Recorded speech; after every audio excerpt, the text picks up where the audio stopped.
All right, good evening, everybody. It is December 23rd, Friday. It is Christmas Eve, and it is also Festivus. So happy Festivus for the rest of us, to all of you Seinfeld fans out there. Now, we're actually reporting live from Midtown Manhattan, right near the one and only Grand Central Station. We are going to be mainly staying somewhat indoors today. We're going to be walking uptown towards Central Park South. We're going to be doing a tour of Grand Central Station. Then we'll probably pop into the Trump Tower. Then we'll go into the Apple Store. Then we will finish off the stream by giving a quick tour once again inside the Park Plaza Hotel, which I think it'll be pretty interesting. Pretty boring day on Wall Street, I'd like to say. You know, volumes usually dry up going into the holidays. Indices finish fractionally lower. I think the Dow Jones Industrial Average actually closed up about 176 points. Volume was very, very low across the board. But what I would like to note is that we only have 4 trading days left. Okay, so obviously tomorrow is Christmas Eve and it is a Saturday. Sunday is Christmas, but the markets will be closed the following Monday in observance of the Christmas holiday. So that means we only have about 27th, 28th, 29th, and the 30th. So 4 solid trading days for the rest of the month.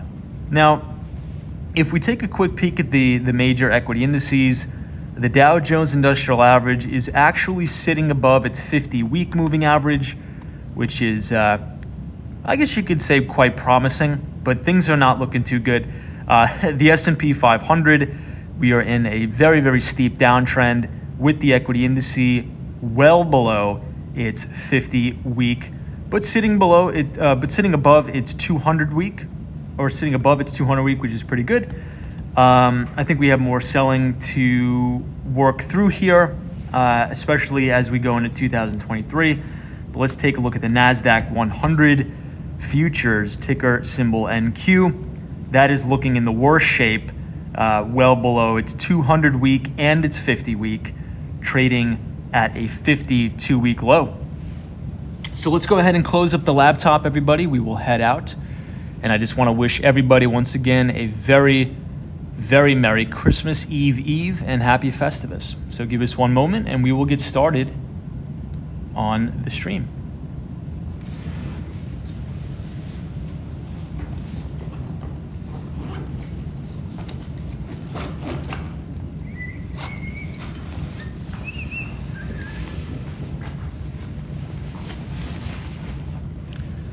All right, let's see who we have in the chat. Hey, Julie M is here. Jamie the Rooster, welcome. Chris B, always a pleasure to see you.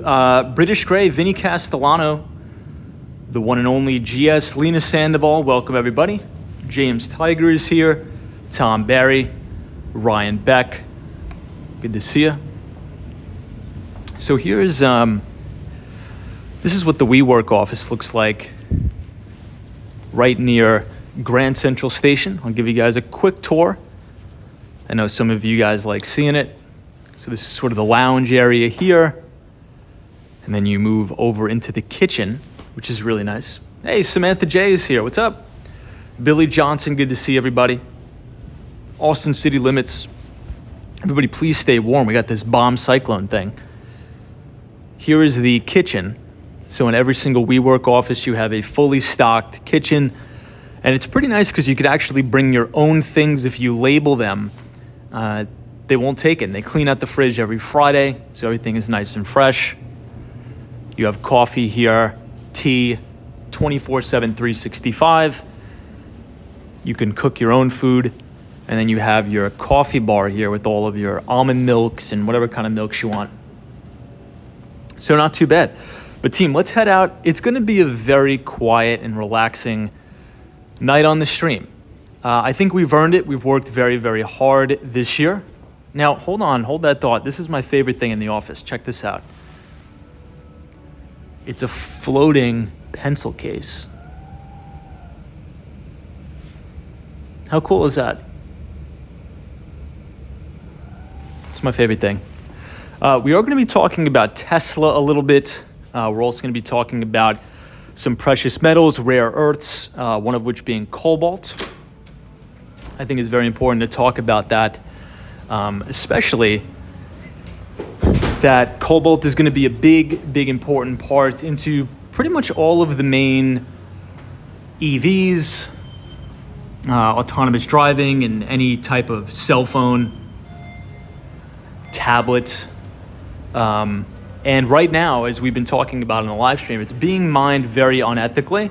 And I think this is going to pose some issues. But we'll talk about that later. But let's head downstairs. I'll see you guys on the other side. I gotta make sure I put up my hood again. Yo, Tim in Michigan, what's up?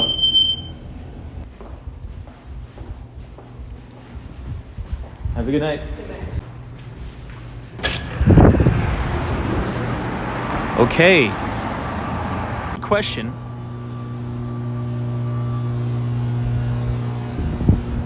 Very good question. So NMB045 says, do you usually get to meet people when working in the WeWork office? And the answer is yeah. And that's one of the things I really like about it, because, you know, WeWork is very, I would say it attracts a very specific type of person, right? A lot of very small bootstrapped startups, a lot of entrepreneurs and the like, mainly because, you know, if you're bootstrapping a startup company, you probably don't have too much money to go and blow on a very long-term lease. So the majority of people, I think, pay about $299. That's what I pay. And there's some really interesting people you get to meet. I've met some really good friends through WeWork. A lot of very talented people that are either working on their startups or just one-person, one-woman businesses. Pretty cool. All right, everybody, we are outside the Hemsley building on this cold, frigid night in Manhattan. Sunjib is here, says, hey Tom, how are you? It's a very snowy day in Montreal. I'm doing very well. Hopefully you are the same. Al Baker's here, says hello from Hollywood, Florida. Now, I'm super jealous of all of our friends in Florida because I was looking at the map, right? Let me give you a quick shot of the MetLife building here. It's one of my favorite Christmas wreaths around the city. So I was looking at the map, right? The map of the United States, and pretty much I think 60% of the United States is in freezing temperatures, and the only state that's pretty much getting spared of this entire thing is Florida. You know, you look at southern Florida, I think it was about 72 degrees today in Miami. So big shout out to everybody in Florida. You guys definitely missed this. Hey, Kathy Lyons is here. This is Happy Friday, Tom and everybody. Thank you, Kathy Lyons. Tommy G says Merry Christmas, everybody. Thank you, Tommy G. Merry Christmas to you too. Hopefully you are all, you know, this year is going to be fantastic because pretty much nobody worked today. I worked today. I got a lot of stuff done, but you know, you have Friday. I pretty much consider this a day off, right? Nobody worked Friday. Then Saturday is Christmas Eve. Sunday is Christmas, and then everybody has off on Monday because that is when they observe Christmas. So it's pretty good. It's pretty good. Hopefully you guys have a lot of good plans for the weekend. Dan Zhang says, Tom, don't you think it does? If it doesn't snow, it doesn't feel like Christmas? You know, Dan, that's a good point. I think I told you guys when I was walking around my neighborhood in Miami, it was sort of weird to see all the Christmas lights up because it was like 80 degrees and sunny. And I don't know, I think I'm gonna need to get used to that. Anyway, Ryan Royal is here. What's up? Says, hey, Tom and Mods. Hope you're keeping warm. Thank you, Ryan. I appreciate that. I see our good friend Hawaii from Hawaii. Aloha. Frank Gonzalez says, Feliz Navidad, Tom. Feliz Navidad to you as well. Now, I'm going to give you guys a quick walking tour of Grand Central Station. We're going to be mainly jumping in and out of buildings tonight. But I think it'll be a fun stream. Now, everybody, before I forget, and I know I'm going to forget this, does anybody remember Oftentimes on Walks in Wall Street, we will talk about the new disruptive technologies that we should keep an eye on as we're developing, our investing thesis. And one of the things we've always talked about is specifically electric vehicles, right? And all of the rare earths that go into making these batteries. Also, as we talk about IoT, connected devices, smartphones, tablets, pretty much any major mobile device and laptop that you use every day has a lot of these rare earths in there, right? And specifically one of which named cobalt. Now, it's interesting because somebody sent me, there's two birds in here. You guys see that? I think they're probably coming in Grand Central to get out of the bomb cyclone. Pretty smart birds there. Now, my friend today sent me this clip from the Joe Rogan podcast where he had this journalist on who was doing a years-long investigation into the Democratic Republic of the Congo, into all of these cobalt mines. And it's interesting because we've been talking about this for a long time on the streams.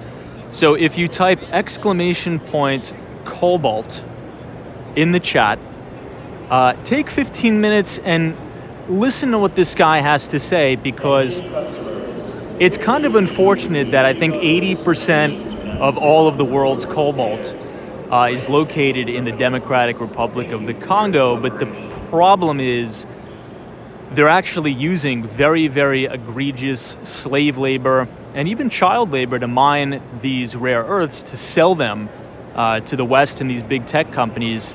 And I think it's sort of skating under the radar. So that's something we need to be paying attention to. Once again, if you just type !cobalt, I wanted to give you guys that so again, it's not technically a primary source, but I think we need to pay attention to this as the years go on. Hey, UniJ22, Merry Christmas. Thank you so much. Pixel Clear is here. I see John says hello, Tom, and all. Frigid 2 degrees here in Charleston. Wind chills near -20 below. Oh my God, dude. Oh, check out this dog. This is one of the dachshunds, right? Yeah, Ryan Royal says that's horrible. I can't buy an EV until I know it's ethically made. And see, and that's sort of where I have made this argument about, a lot of folks on Wall Street and even our politicians are banging the table about all this green energy and all of this, EV this and EV that. And look, I think everybody realizes and agrees that we want to slowly transition towards renewables and EVs and things like that. But if you're honest about the situation, you'll sort of talk about what we've been talking about right on the stream, is that unfortunately a lot of the cobalt that is mined comes from the Democratic Republic of the Congo, and a lot of these mines are controlled by essentially mafia and nefarious actors that exploit the native population. So I think it's something we need to be cognizant of, and just so us as Americans and maybe just Western nations in general aren't being hypocritical. Anyway, guys, check this out. We are here in Grand Central Station. Take a look at the amazing architecture as well as the chandeliers here. One of my favorite things about Grand Central Station is all of the chandeliers. I see my good friend RJ says, hola, Tom from Colorado. RJ, thank you for joining us tonight. Twitch ASMR, what's up? Says Northrop Grumman is working on solar panels in space that will transmit energy back to the Earth via RF signal. It will be interesting to see in 2025. Now, Twitch ASMR, did you notice Northrop Grumman and also Raytheon, those two particular companies, I should say, their stocks are trading near their 52-week highs.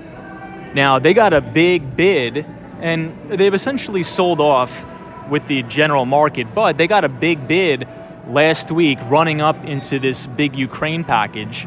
So I think the military-industrial complex is alive and well.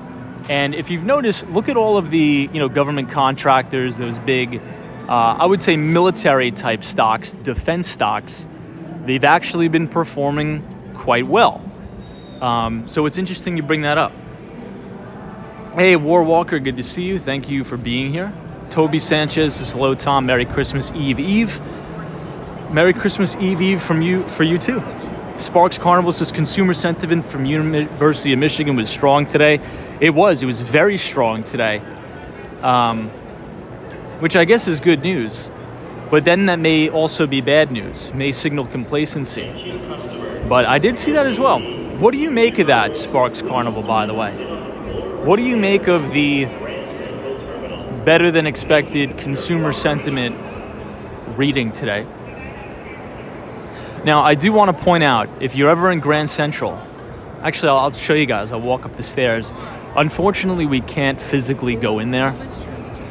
But I was actually in there today, just popped in really quick. It's called the Campbell Apartments or the Campbell Bar.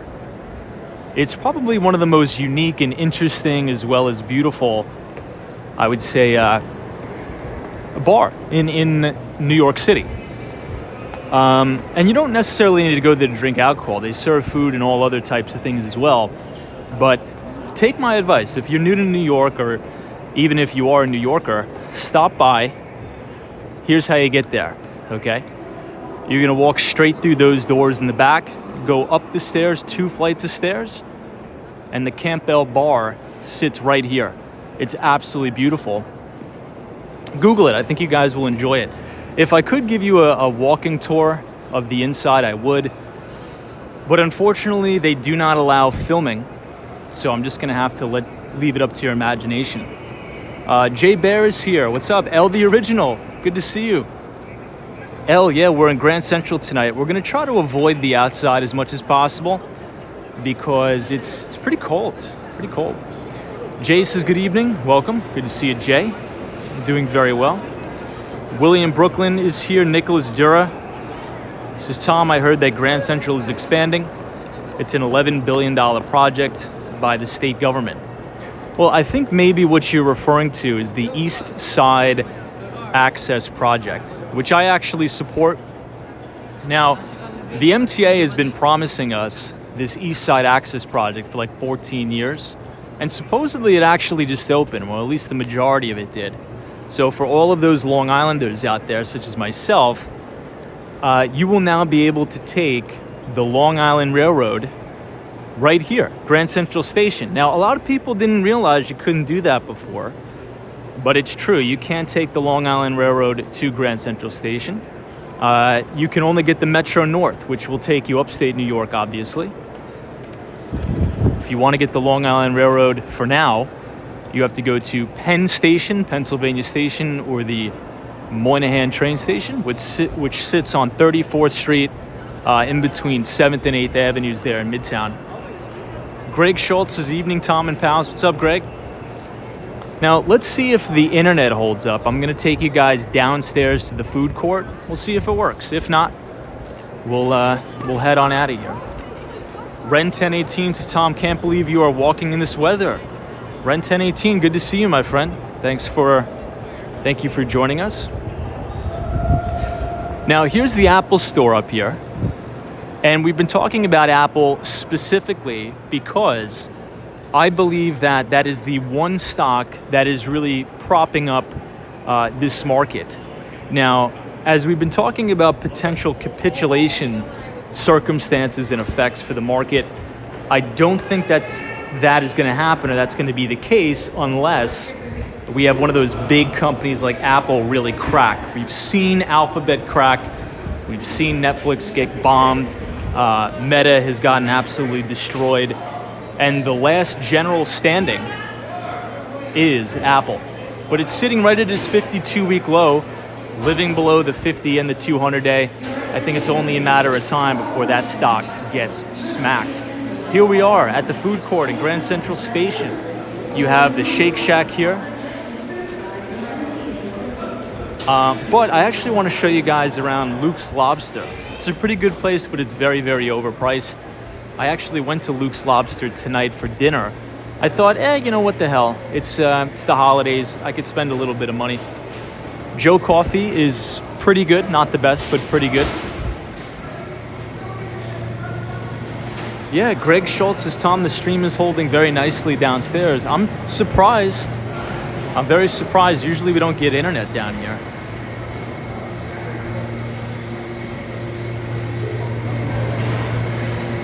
Hey, Jay Peck is here. Says, hey, Tom, all good? Yes, all good, Jay. Hopefully you are doing well. Here we have the Luke's Lobster here in Grand Central Terminal.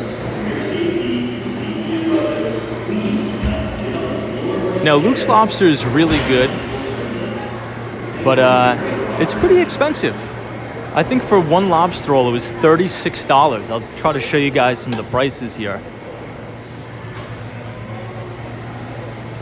I'm not sure if that's in focus, but if you get a 6-ounce lobster roll, it's $35. 4 ounce is $24.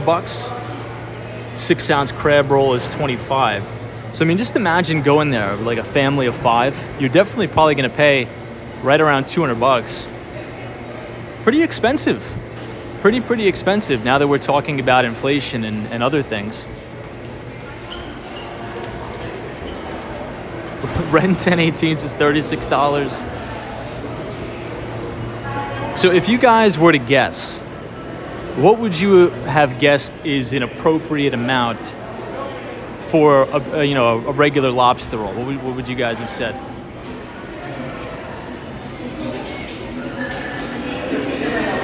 Wow, Twitch ASMR says then they pay $5 a lobster on average. It's pretty good margins. It's fantastic margins. Ren 10 says $24 max. Yeah, it's expensive in New York, man. It's very, very expensive.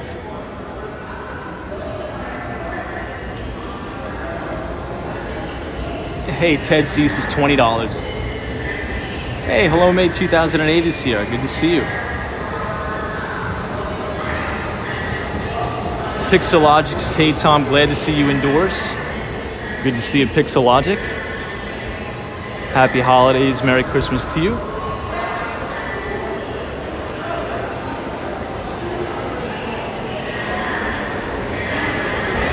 Now, that's the thing, right? At what point do you think a consumer will reach its breaking point? Because, if you go out to lunch in Midtown, it's getting pretty expensive. I think we talked about Chipotle, ticker symbol CMG. It's actually a stock that Bill Ackman, in his hedge fund Pershing Square, owns a lot of it. He has a whopper position there. Chipotle is a good stock. Chipotle is a good company, but they are also suffering from price inflation. We were talking about how, I just went to get a steak bowl. Nothing on it, no extras, nothing crazy. It was $15. I remember paying like $12.50 way back in the day. All right, everybody, here we are, Vanderbilt Avenue, 42nd Street. We are right outside Grand Central Terminal, 1 Vanderbilt. Sparks Carnival says, Tom, Ray Dalio was interviewed the other day and he expressed a lot of concern of the growing wealth divide. Claims there's a lack of monetary circulation. This is Sparks Carnival. Yeah, I'd have to agree with Ray Dalio. We talk about that a lot here on the streams. Now, I think the main thing, in my view, that's caused so much of this wealth divide has been 14 years of very, very accommodative monetary policy, right? So it's sort of given the average middle class, I would say, the illusion of wealth, as I'd like to say, because, if we look at the vast majority of Americans who hold the majority of the equities, the majority of the real estate, and the like, it's roughly the top 5 to 7%, right? So when you have very easy money policies, well, even though we didn't have inflation as it showed up in the CPI like it just did during COVID, we had asset price inflation.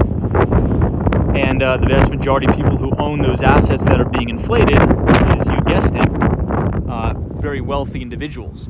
So another big issue is that wage growth has not kept up with inflation. So it's very difficult for the average American to have anything left over, so to speak, in order for them to invest, save, buy property, to sort of get into the asset accumulation phase, right? I mean, historically speaking, when you're in your early 20s all the way into your 40s, you should be in asset accumulation mode, but it's becoming increasingly harder to do that. So it's interesting you brought that up. You know, if you could put the link to the Ray Dalio interview in the chat, I think probably everybody would love to check it out.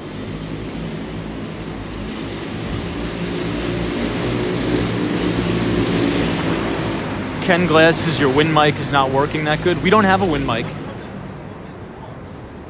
We do not have a wind mic, unfortunately. JPEG43 says happy holidays. Tom, happy holidays to you too. Thank you so much for being here. I know. So Michael Joseph is talking about this new spending bill. I think that's going to be inflationary as well. This is the Yale Club we're looking at right here. It's one of my favorite buildings in and around the vicinity of Grand Central Station.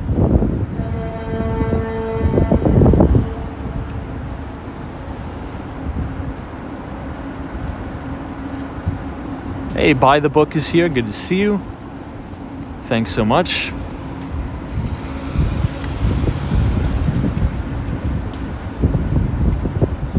So since it's almost Christmas Eve, I wanted to give some Walks on Wall Street book recommendations, starter recommendations. Maybe they could be stocking stuffers or something like that.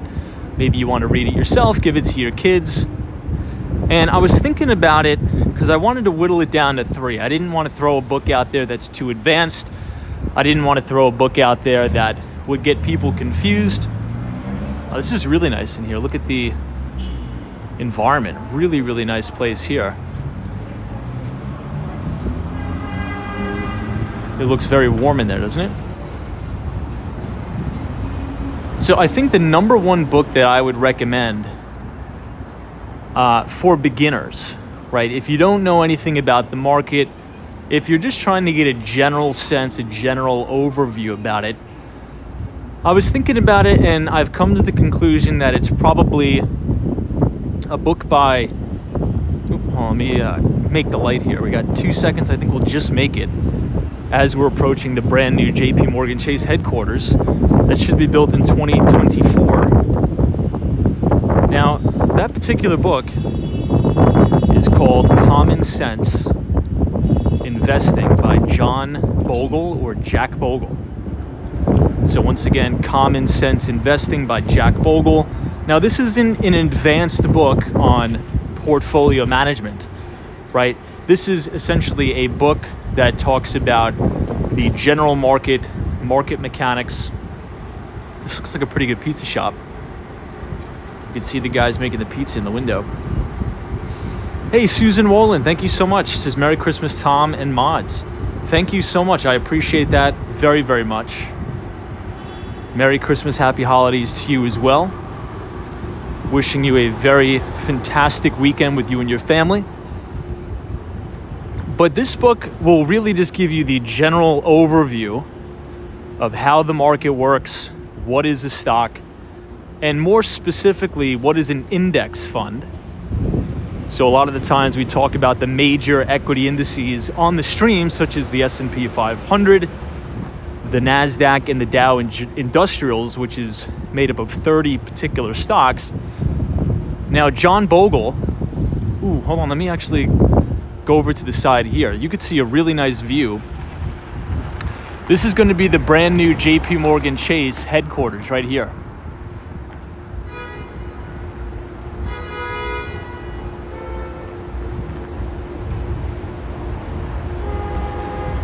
Really, really nice.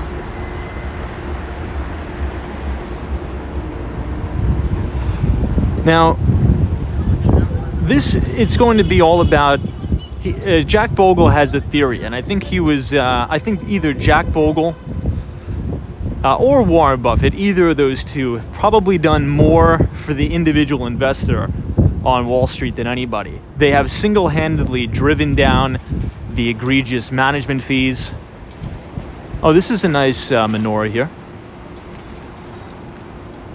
I like looking at all the nice decorations in the office buildings. I think they do a really good job here. But he has a theory, right? And he believes that if the vast majority of investors just were to dollar cost average into a very, very low cost index fund that tracks the broader stock market, you're going to have a better chance of investing success if you were just to self-manage. And I actually would tend to agree with that, because the vast majority of people tend to invest very poorly. You know, they take stock tips from their friends. They go on, you know, nowadays they go on internet sites like Reddit and gamble on gambling websites such as Robinhood and Webull, and they don't really do any fundamental analysis. So investing in an ETF really allows investors to buy the United States, right? So from that point, there's only really one bet. You believe that corporate earnings in America will generally go up over time. And it's not guaranteed that that is going to be the case, but if you look back throughout history, oh, this is really unique here. Check this out. If you look back throughout history, corporate profits in America generally tend to go up and to the right on a random walk, right? Some years they'll go down, some years they'll stay the same, but over a broader time horizon, over the long term, corporate profits in America generally go up, which means the S&P 500 over time, generally speaking, tends to go up, right? If you have a long enough time frame. I'm not sure what this guy's doing. All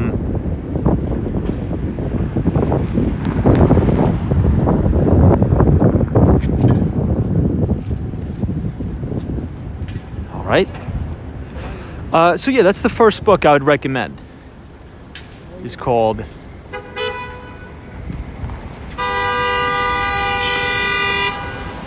You can see 432 Park Avenue.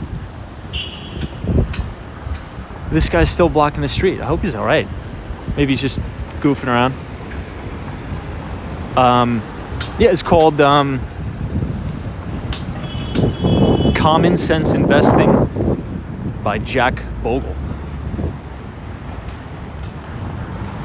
Hey, Sunshine After Rain is here. Good to see you, Sunshine After Rain. Thanks so much. Aaron is here, says, are you going to Rockefeller Center? Yeah, we may head up that way. I'll probably take you guys on a little walk around there.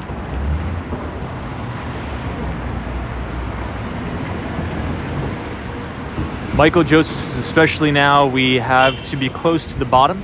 If you DCA into index fundings long term, in 5 years time horizon, you should have a nice return.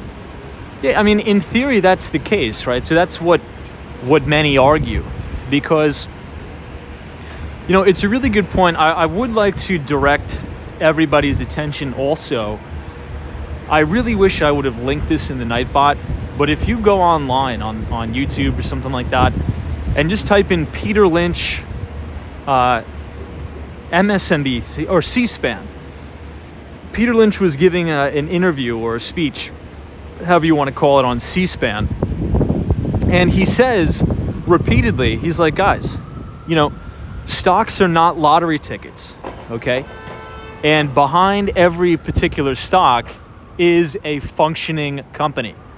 So it's, if you really think about it, at the end of the day, if you have a company that is earning, let's say, $10 a share today, and 10 years from now, they earn $30 a share, well, generally speaking, that stock is going to go up. But a lot of investors will invest in these pie high in the sky stocks with no earnings, and they'll buy the stock, and then in 5 years the company is still not earning any money, and they wonder why the company either went out of business, the stock is going down, or they have a very poor return. So I think if you just think about it like that, buying stocks are not buying pieces of paper. You're buying fractional ownership in physical companies that hopefully will generate free cash. And if they do a good enough job and they produce earnings, well, you're going to have a very, very positive investment. Wow, everybody look at this. This is a really nice shot here. If you look to the right-hand corner of your screen, you're going to see the One Vanderbilt building. And then this is the brand new JP Morgan Chase office tower that should be completed hopefully in 2024. The wind is really picking up here tonight.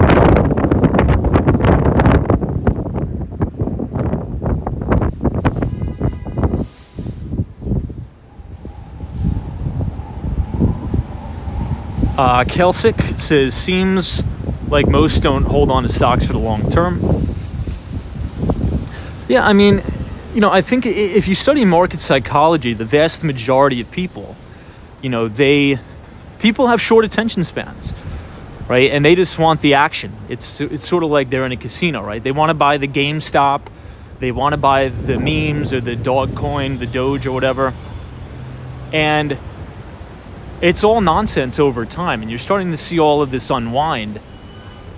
But I think as you grow up, as people grow up and evolve, they sort of realize and change and mend their investment thesis into, I would say, a more rational one.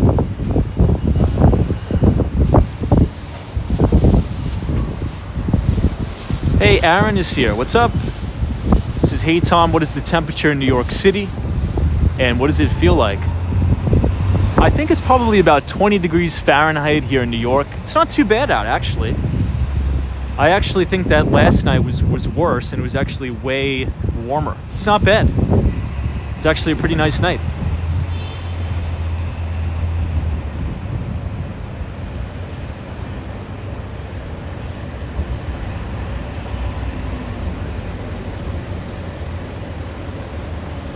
Yes, Sparks Carnival, that's also a really good point. Sparks Carnival makes a really good point. He says, big rule of investing, never put money into stocks that you plan on spending in the short term. Yeah, I mean, that's another Peter Lynchism, right? I think Peter Lynch said something along the lines of, if your kids are going to college in a year or two, that's probably not money you would want to put in the market, right? And I would agree. I think you need to set up a systematic process where you take a portion of your income, set it aside for your retirement, for your investing accounts. A lot of people commingle those funds, and that could be a big issue. Hey, team, this is actually where we were yesterday. This is the New York Palace. This is always lit up so nicely for the holidays. We'll get to have a really nice view from this side of the street. Hey, Dee is here. Says, Tom, it's minus 3 degrees in Pennsylvania. Whoa, that is really cold. Now, what part of the country has the lowest temperatures tonight? I think the Dakotas are like negative 40 degrees. Greg Schultz says, Tom, negative 4 degrees Fahrenheit here in Milwaukee. Please stay warm, my friend. Outer Havens, this is very, very... Oh, it's not bad compared to upstate New York. Agreed.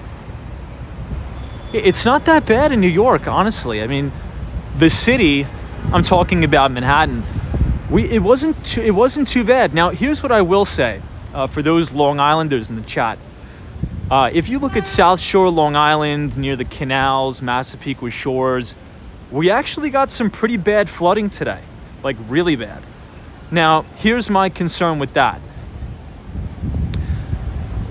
I think when I woke up this morning, it was like 40 degrees, I think. It was above freezing, and then it dropped all the way to 20. So all of that flood water is probably going to freeze into a solid block of ice, which is going to be very, very bad. Hey, Bill Ryan says, Tom, it's 10 degrees right now in Central Park. We're not too far away from Central Park. All right, I'll give you guys one more shot of the New York Palace here.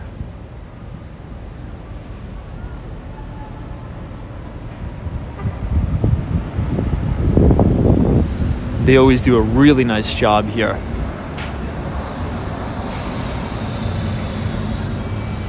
Rob Johnson says it's going to be 80 degrees here in San Diego. Oh my God.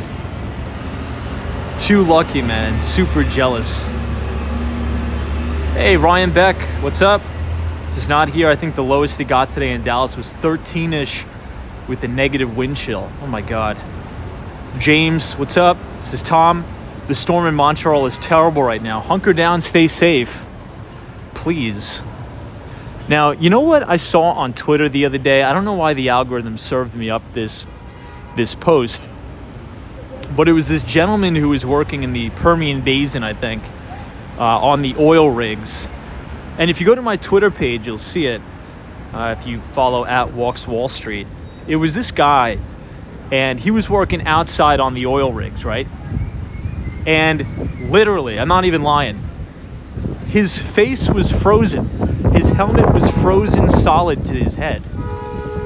And I'm like, I will never complain about anything ever again, okay? I work in a beautiful heated office tower in Manhattan, okay? I work a white collar job.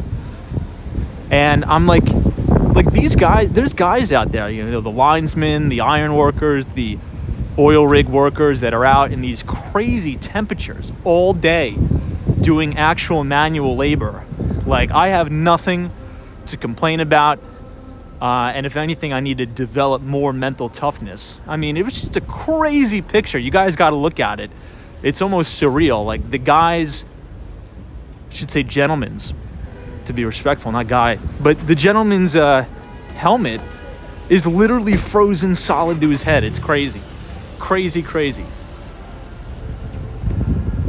All right, here we are outside the St. Patrick's Cathedral.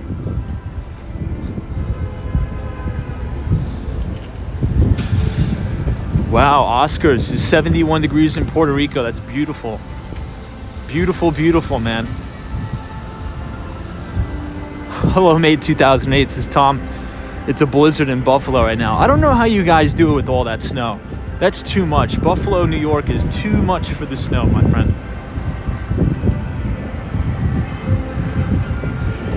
All right, we are coming up on 5th Avenue, St. Patrick's Cathedral and Rockefeller Center.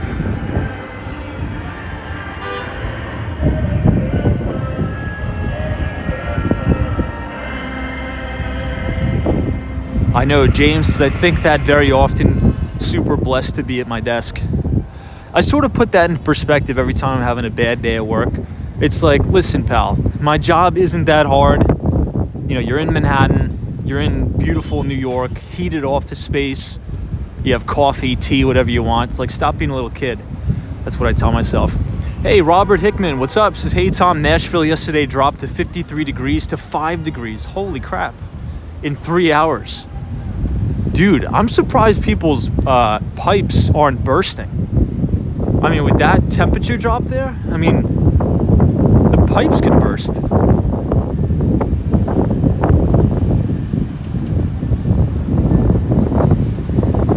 Hey, Vincent says, good evening, Tom. Really enjoying your walks. Thank you, Vincent, for being here. I appreciate it. Happy holidays. Merry Christmas.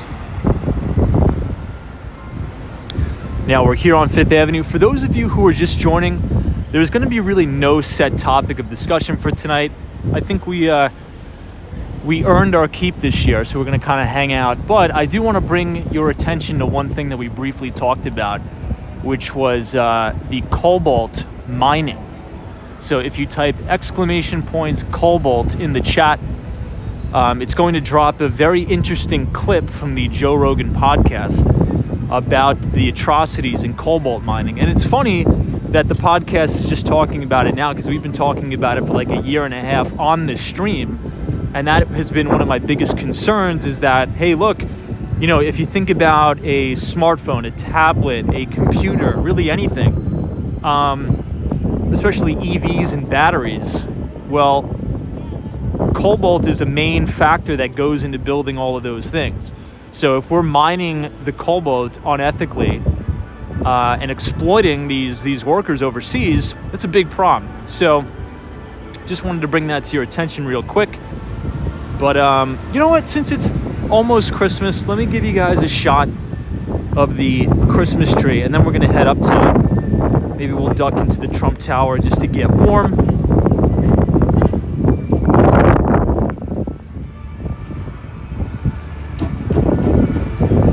Hopefully we don't start buffering.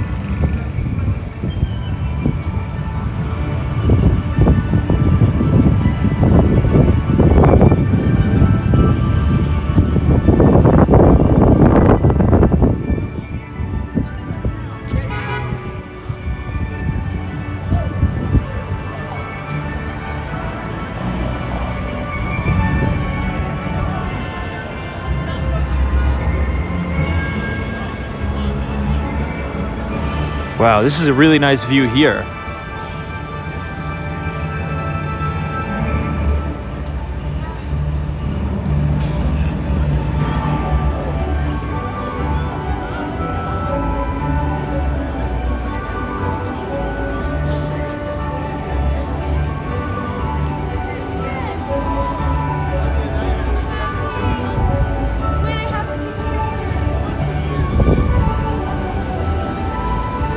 This is Saks Fifth Avenue.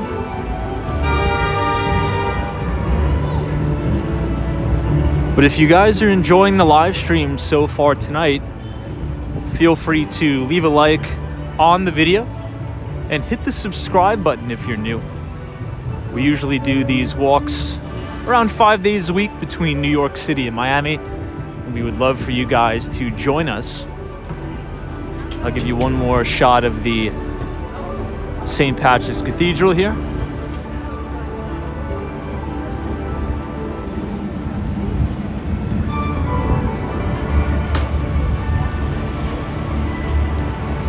Yeah, I Want to Be GMO. I have not read that book, but let me take a screenshot of that. But I think it's a big problem. I Want to Be GMO. It's a big problem and nobody's really talking about it. And I think a lot of these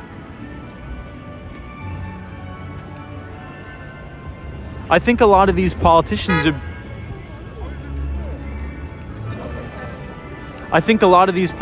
are being really disingenuous because, you know, just because the United States can have all these nice things, right?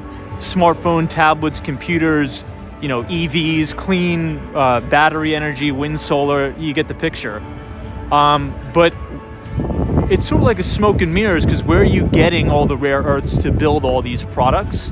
And as of right now, there's amazing atrocities going on in the Democratic Republic of Congo with literal child slave labor.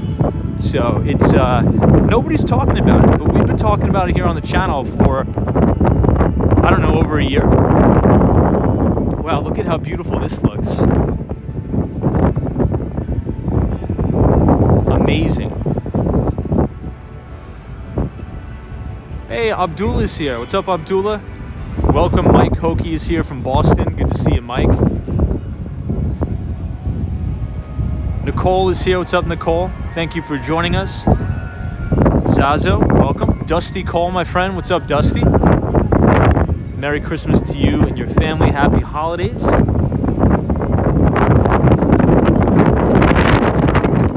Well, look at the wind blowing here at Rockefeller Center.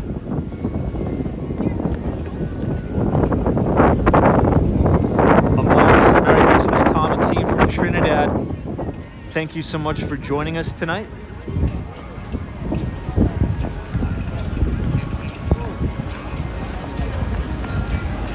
Oh, that's right, everybody. It is Festivus.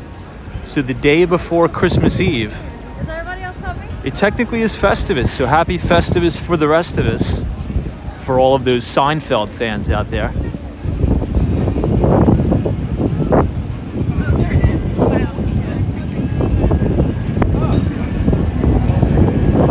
Hey, hello from Miami, Florida. I wish I was there. Good to see you.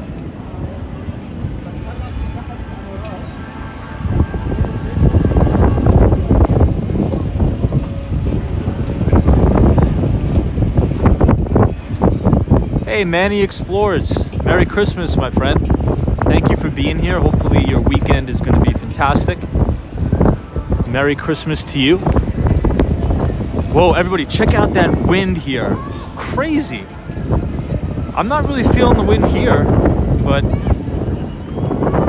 right outside the ice skating rink, it is crazy windy.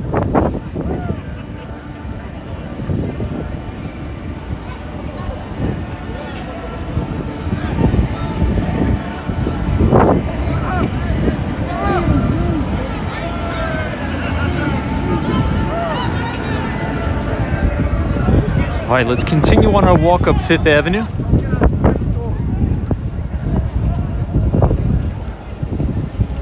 Crispy says, Tom, are you dressed properly? We are not dressed properly. I'm walking around in shorts and a t-shirt.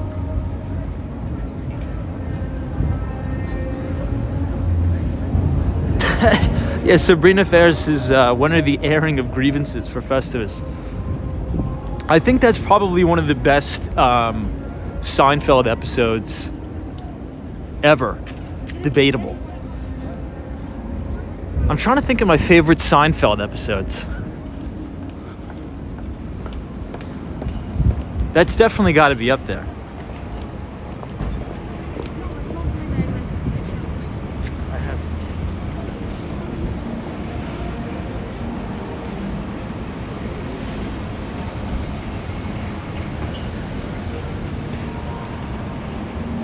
Yeah, the Dark Horse, you're right. This is Black Fox Coffee at 90 Pine Street is the best in New York. I would say it's one of the best, but you're correct. It's really, really good there.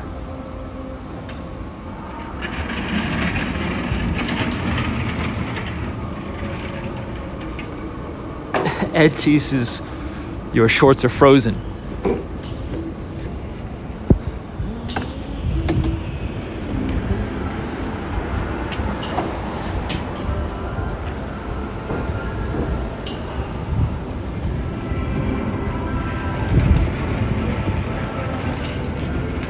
Hey, Pineapple Water, good to see you. Happy holidays. This is the Lego store here.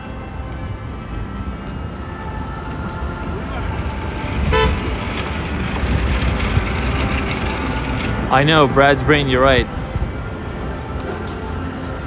You know what was, I'll tell you my favorite Seinfeld episode. And you guys let me know if you agree or disagree. It's the one with the ribbon. Kramer's was doing I forget what walk it was. It was some sort of charity walk or something like that. And he refused to wear the ribbon. That was a hilarious episode, my God.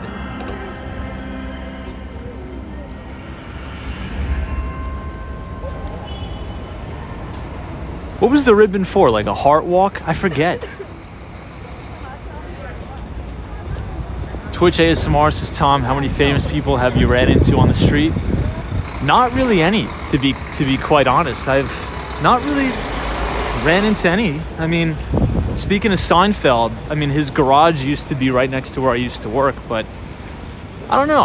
Here's what I would say. I've probably walked past a lot of quote-unquote famous people, but I'm just so oblivious, I would never even recognize them.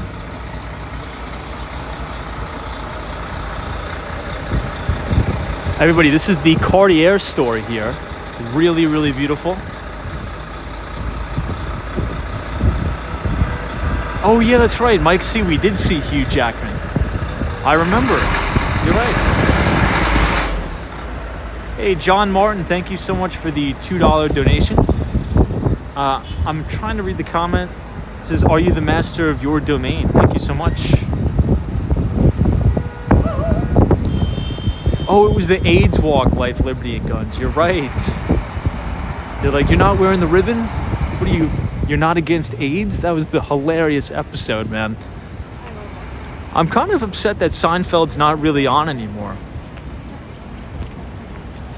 Oh, Brie Graham's, that's a good one too. That's a really funny one. That's hilarious. All right, let me give you guys another shot here from Fifth Avenue.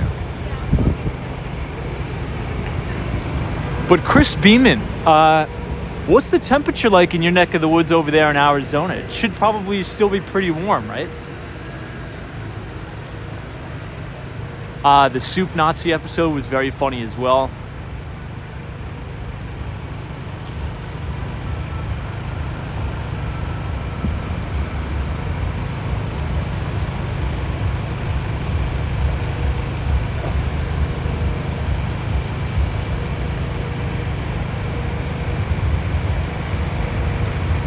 All right, let's continue to walk up.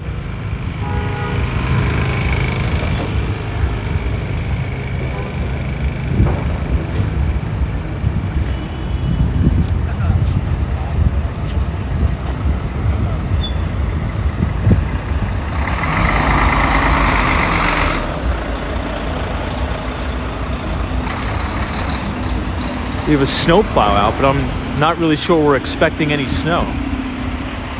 Hey, Vivian, thank you so much for the $2 donation. You're very, very kind. I appreciate the support, and Merry Christmas to you. Thank you.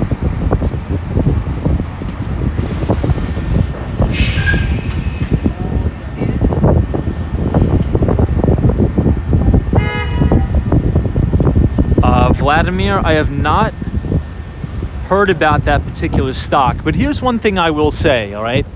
So a lot of people sometimes will look at a particular company and say, oh, they're paying a really high dividend. That means it must be a really good buy. But it's actually sometimes quite the contrary. Sometimes if a company is paying a really, really high dividend, it could mean a lot of trouble for the company. So I would be very, very wary of that. I wouldn't make an investing thesis based upon the fact that a particular company they pay a high dividend. I think you can get in a lot of trouble like that.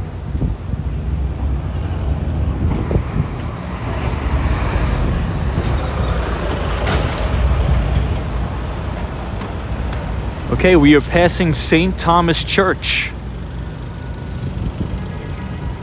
right here on West 53rd Street. It's one of my favorite churches in the entire city of New York.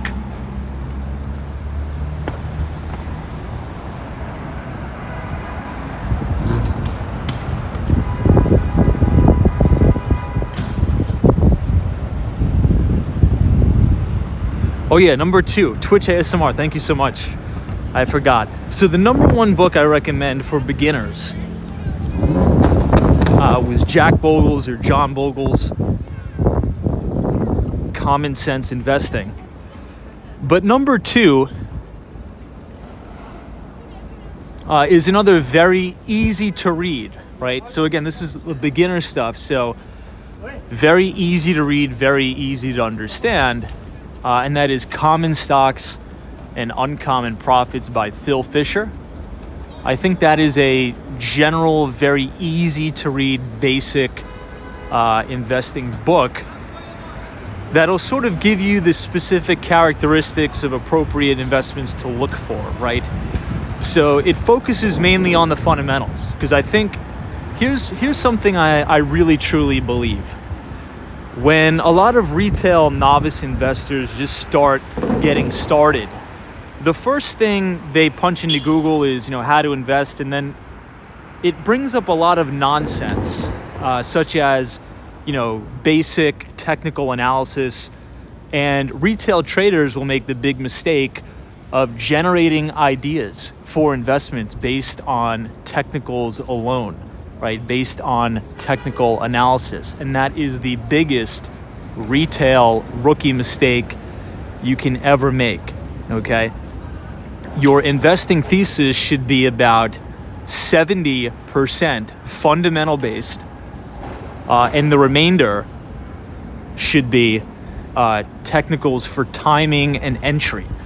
So I think that those 2 books that I just recommended, more specifically Common Stocks and Uncommon Profits, will shift you to the frame of mind of, look, stocks are businesses, all right? They're not lottery tickets. And when you understand the fundamentals of the business, how much free cash are they going to generate, how much earnings per share are they going to generate this year, how much EPS are they going to generate 5 years from now, you'll probably find more success than, looking at, the 5-minute bar, drawing a bunch of lines on the chart, and generating your investment ideas that way.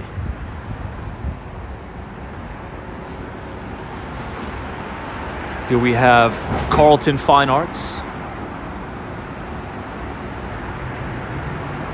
Best Bets TV says, Tom, which books do you recommend for salespeople? Well, I think the number one, in my opinion, like very basic, is probably going to be How to Win Friends and Influence People. I think that's just like a basic 101 of how to talk to people, how to be courteous, how to be polite, how to get to know your customer. I think that's probably, I would say, there's a good place to start.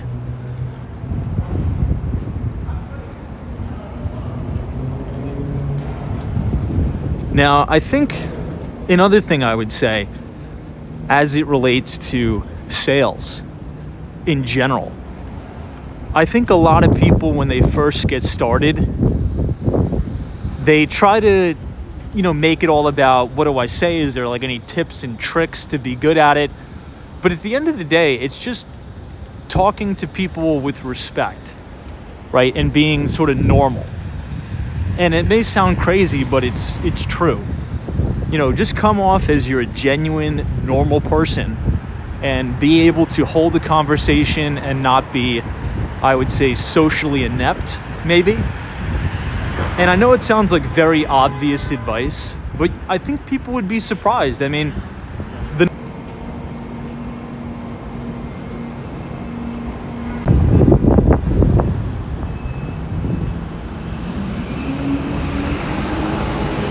all right, let's cross the street here.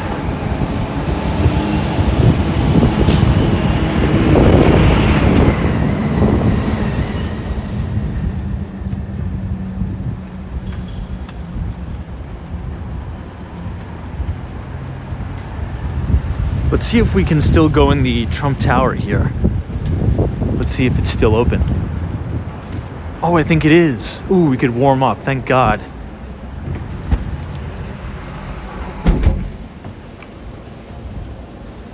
All right, here you have it inside the Trump Tower. I gotta put you guys down here.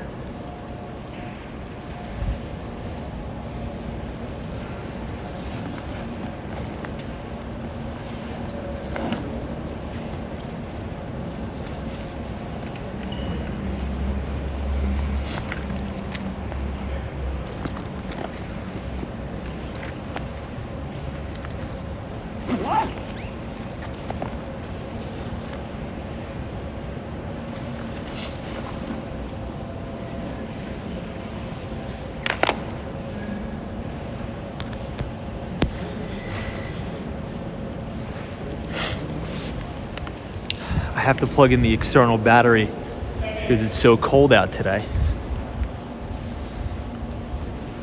But yeah, I think we were buffering back there, but at the end of the day, I would just get really good at public speaking. Because nowadays, especially if you're selling software, right? Let's say if you're getting into software sales, tech sales, it's going to be almost unrelenting presentations and product demos. And you're going to have to be really, really good and comfortable presenting in front of a very large audience and communicating in a way the audience can understand. So speak very clear, slow down your speech. You don't need to speak at 30,000 words a minute. Slow it down, be concise, be clear, and I guarantee you'll do fine. Now listen to the waterfall. I'm glad it's on today. It wasn't on yesterday. Listen to how beautiful it is.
Maybe we'll stop buffering here, but here is the basement of the Trump Tower.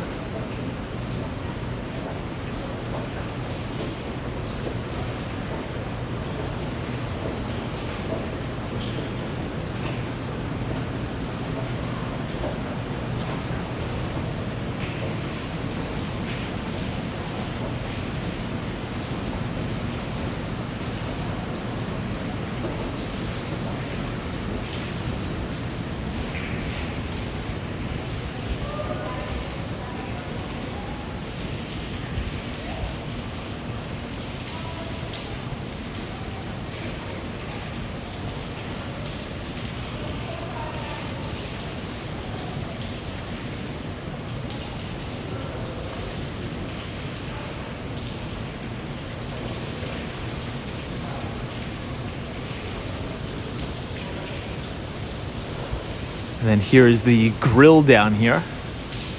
But everything is closed. I think they're about to close up. I think it's almost 9 o'clock at night, is it not?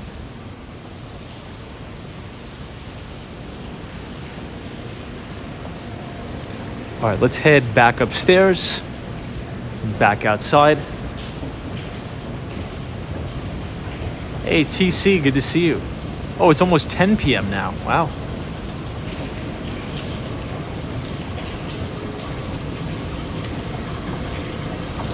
Hey, Tone Rick, what's up? Good to see you.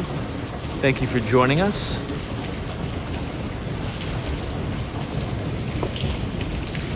But yeah, I think just basic public speaking is the best way to go. I think one of the best pieces of advice I've ever gotten was, if you feel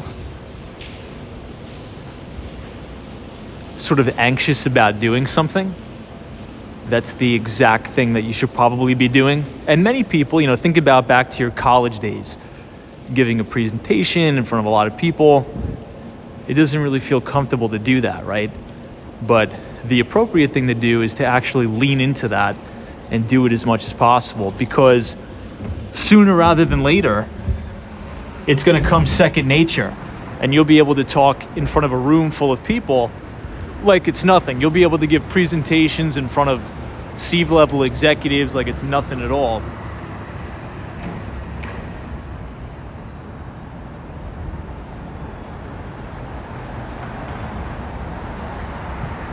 Hey, GGMYC, it's good to see you. Thank you for joining us. Tom Conroy says, Tom, do you do anything for fitness? And what do you think about someone aspiring to open a gym in Manhattan? I guess I walk a lot. We could do, I think I average about maybe at 13 miles a day between doing these live streams and walking. Oh, look at this.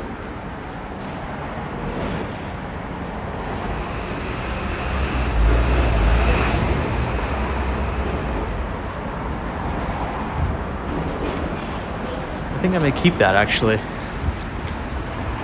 Between doing the live streams and just walking around to work and things like that, probably do about, 13 miles.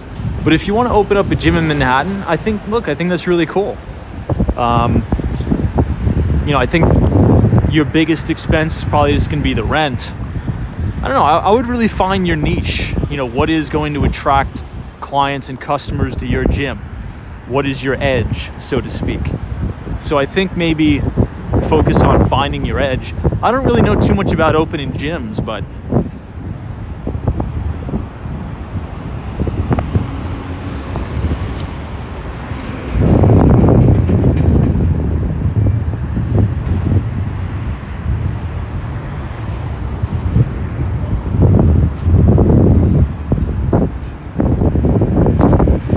good luck. I think you'll do fantastic. Just never quit. Hey, Michael Joseph, thank you so much for the very, very kind $50 donation. Says, Merry Christmas, Tom. A small donation for Walks on Wall Street Replacement Sneakers Fund. Hilarious. Well, thank you so much for being so generous and kind. I do appreciate it. And I'm wishing you a very Merry Christmas as well. Happy holidays. and it's a pleasure to have you here. Thank you, thank you, thank you so much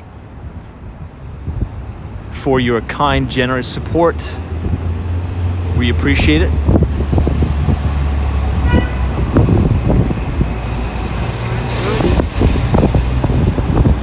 Here we have one of the largest menorahs here.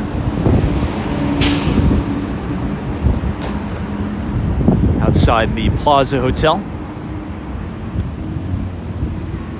Hey, Francisco GM, says Tom, can you show us the front of the Plaza Hotel? Yeah, I actually want to take you guys inside the Plaza Hotel again. 2 live streams ago. I think it may have been 2 live streams ago, right?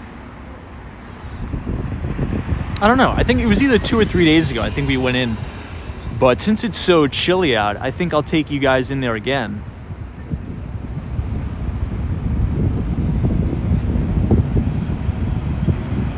Hey, Tug Carter says, Tom, Merry Christmas. Thank you. I appreciate it.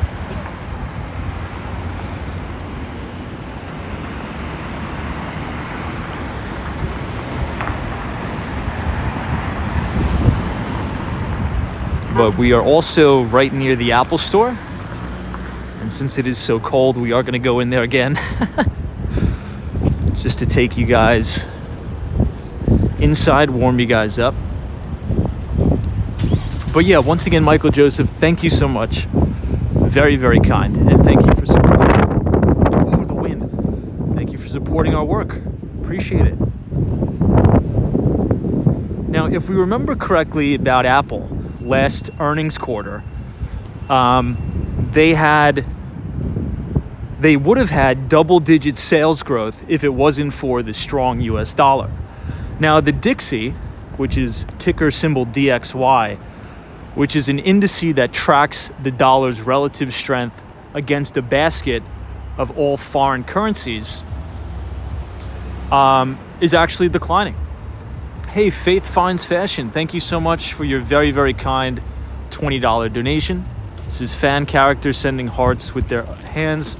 Yeah, sorry, I can't, the chat is a little bit weird, but thank you so much, Faith.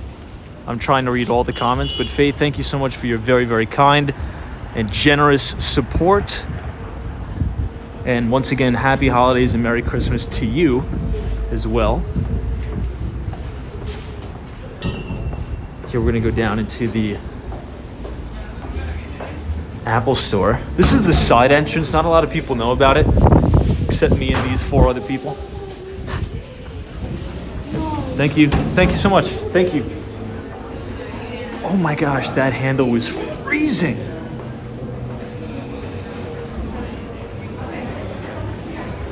Hey, Neil F says, good evening, Tom. Your friend here from Calgary, Canada. Yo, what's up? You have a smooth and clear voice. Have you ever considered radio? I have not, in full transparency, but I really appreciate the very kind compliment. Thank you so much. Now, Calgary, Canada. One of my good friends on Twitter, he sent me this really crazy video of this one highway in Calgary. I guess it connects Calgary to the other parts of Canada. I'm not too sure, but supposedly it's one of the most deadly highways in Canada. Is that correct? I saw it, and it was like blizzardous whiteout conditions. Really, really crazy. So hopefully it's not like that where you are today. But thank you, my friend. Merry Christmas, happy holidays to you. This is the flagship Apple Store. Now, what we were saying is that, you know, Tim Cook, which is the CEO of Apple, he actually came on the earnings conference call and said if it wasn't for a very, very strong US dollar, they would have grown their sales by double digits. Now, they did grow sales by 8%, but there was about a 600 basis point hit to revenues based upon the fact that we have a very strong US dollar.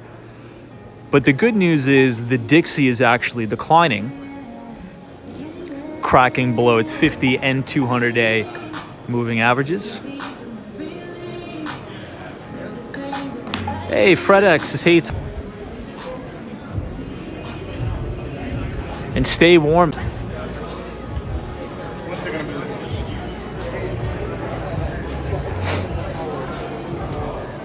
I think we're buffering a little bit. But FredEx, I was gonna say, make sure you have hopefully you have a fireplace where you could burn some wood if it's gonna be that crazy cold. I want to be GMO, says Tom. Have you ever used OpenBB, the open source Bloomberg-like terminal app? You know, I haven't, and I'm gonna be honest, I've never heard of it, so I'm gonna look into it. I personally don't pay for a Bloomberg terminal. I do pay, though, for another software called MarketSmith. Now, I do want to be honest, like, you really don't need these types of software, right? You really don't. But it makes it a lot easier to compile data. But the good thing about this is data is readily available for free, right? By law. You just have to go to sec.gov and you can pretty much get any financial filing by any company you want. And, you know, leading indicators, Institute for Supply Management, all of that is free as well. But MarketSmith and Bloomberg just makes it a little bit easier. But to be a good investor, you really don't need those things, to be quite honest. But I'm going to check it out. What was it called? Let me scroll up and see. Hey, Karen Oakley, good to see you. Chan is here. Says the store looks very comfortable. It is. I mean, it's a little bit quiet tonight, probably because it's so cold out, but it's a pretty nice store.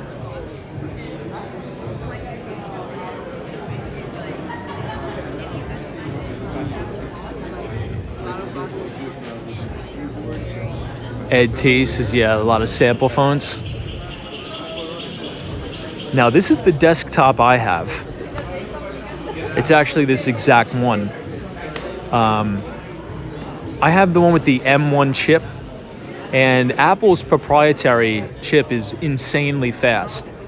I'm not sure if anybody else has a Mac desktop. I also have a Windows desktop, but I use that as a monitor as well. Mainly because Microsoft Excel is not that good on a Mac.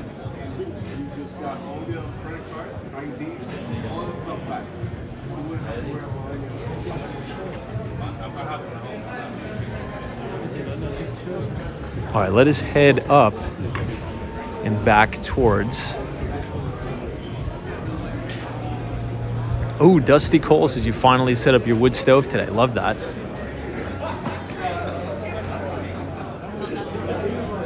Let's go out the other side. I'll take you guys over the back entrance.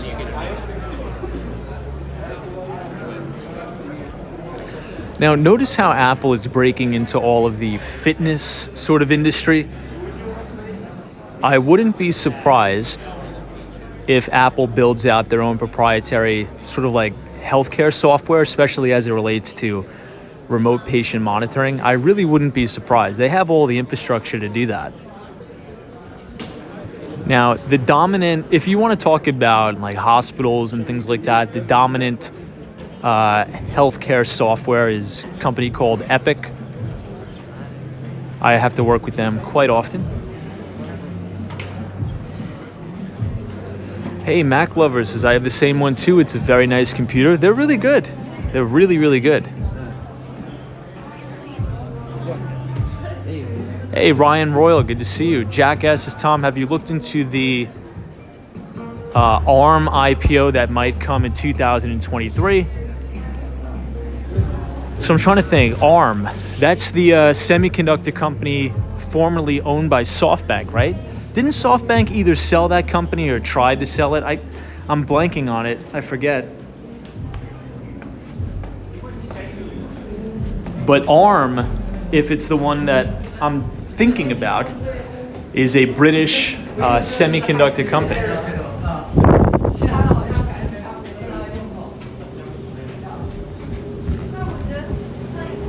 All right.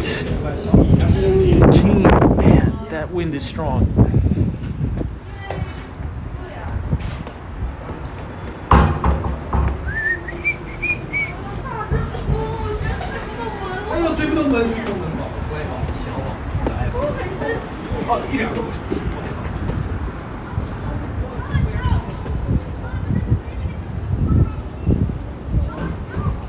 Now, has anybody ever been inside the Sherry Netherland, which is to the right of us? Michael Joseph says, Tom, their new watch detects if you're in a car crash and calls 911.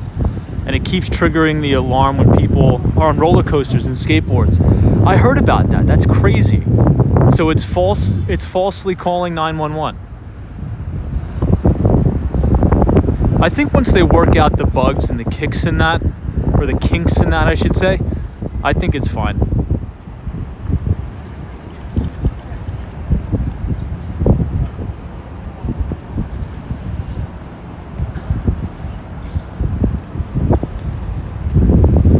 All right, corner of East 59th Street, 5th Avenue.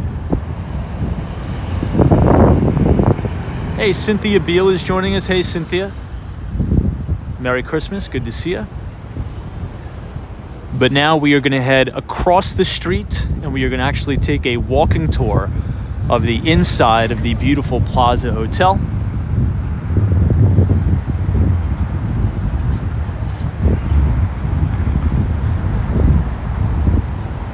So let's get started.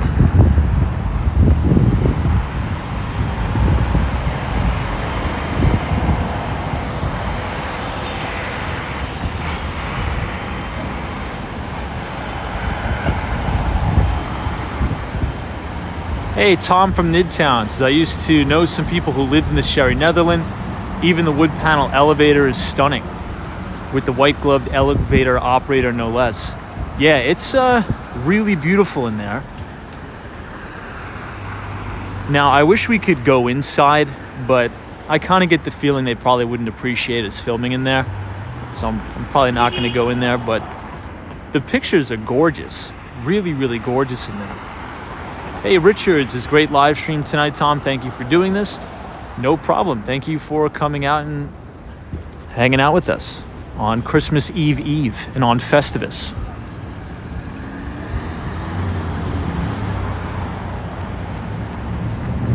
Yeah, Melissa 2087 says, does the Plaza still have the food court downstairs? They do.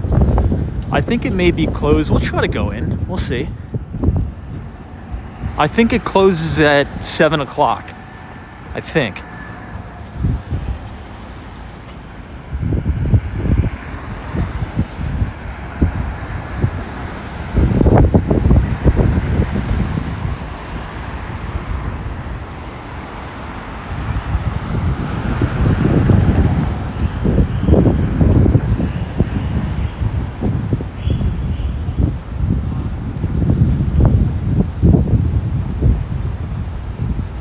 Let's see if last time they let us in.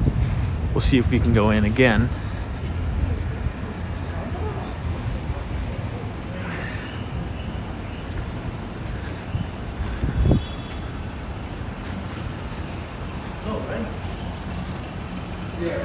I don't think we're allowed in there tonight. They have a sign, big sign, that says registered guests and patrons only.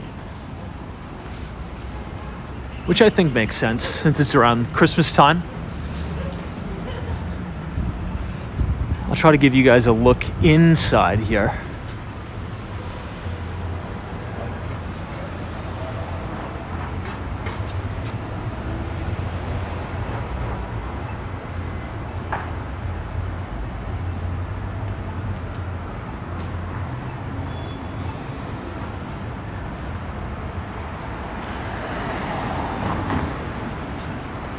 I'll take you guys down to 57th Street, because we got to go back to the Grand Central Station anyway. I got to get my computer.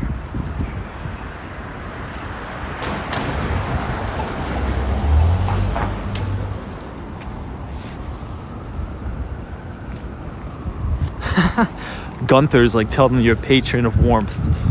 Hilarious. Hey, Vinny Castellano, good to see you. Thanks so much for joining us tonight. It's a really peaceful night in New York, though. Not a lot of people out. So this is the shops at the Plaza.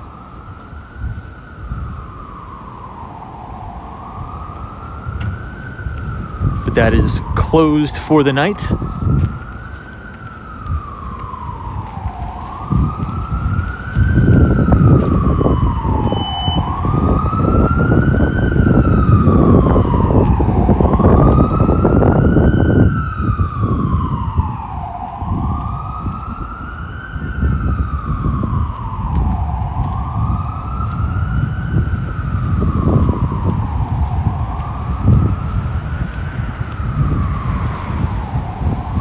Here we have the Park Lane Hotel.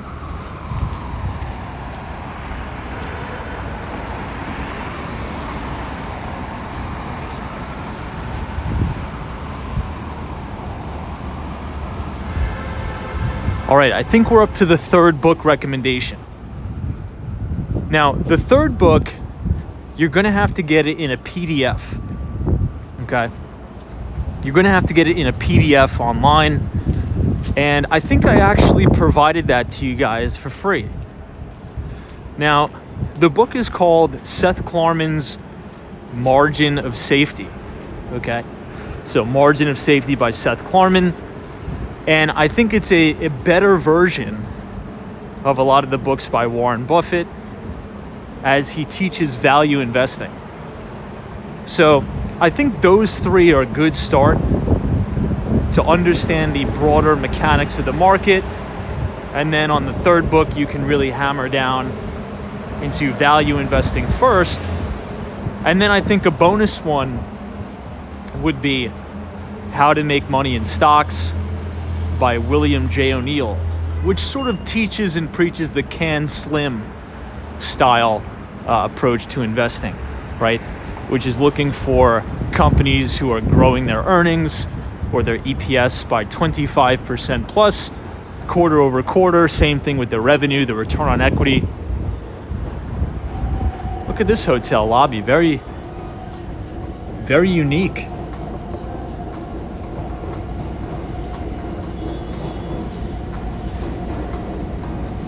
Hey, RS.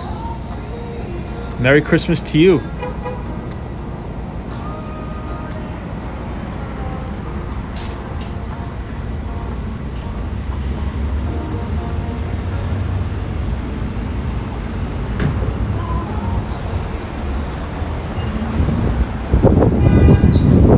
This place actually looks pretty good.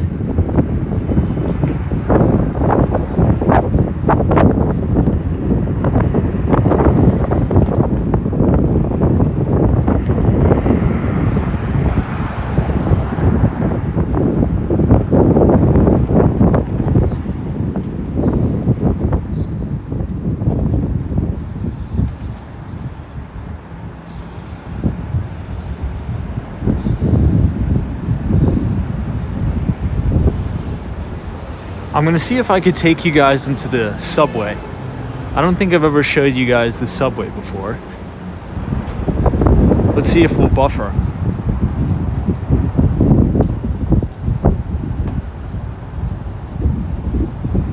So this is where you can get the F train.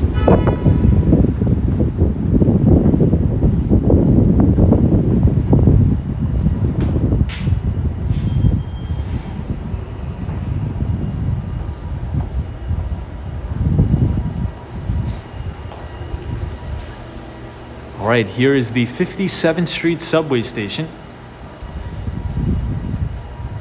Hey, Evie Ron, good to see you.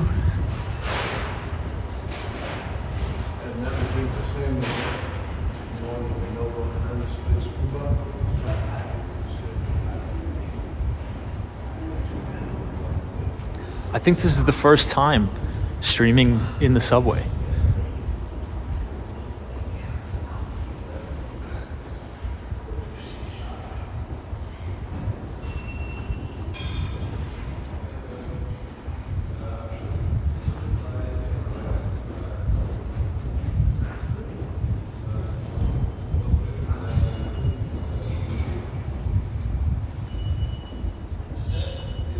Yeah, Brad's brain, that's a good point.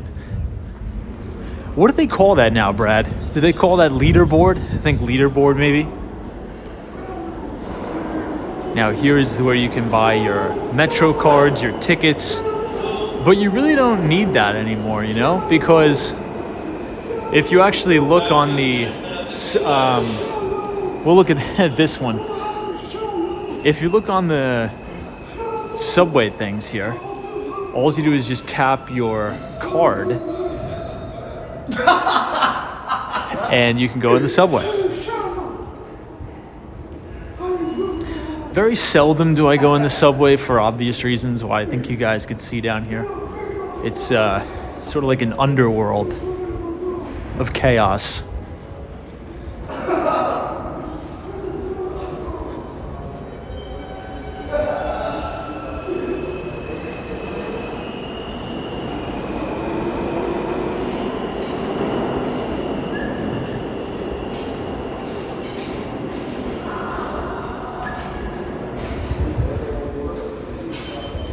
All right, I think this should be the southeast side. So this should bring us...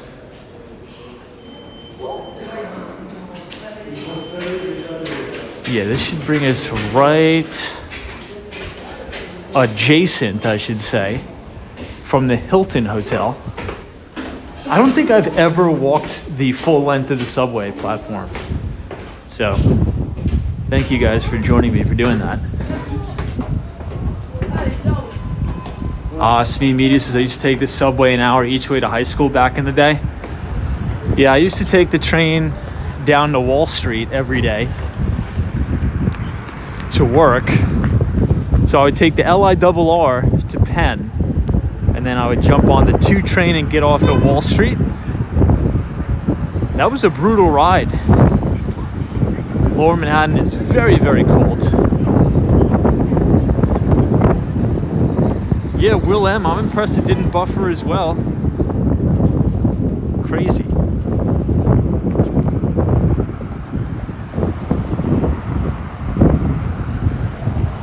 Oh, look at the dog. What is that, an English bulldog, right? Very nice.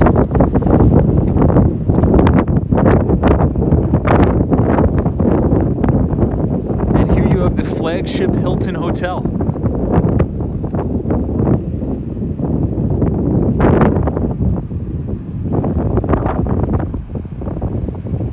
Hey, Bill Rowlands, what's up? Happy holidays, Merry Christmas from West 54th Street.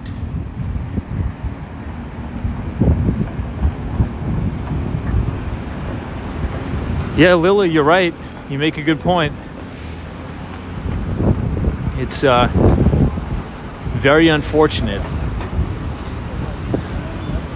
I think at the very beginning of the live stream, we were talking about, you know, the wealth divide in the country.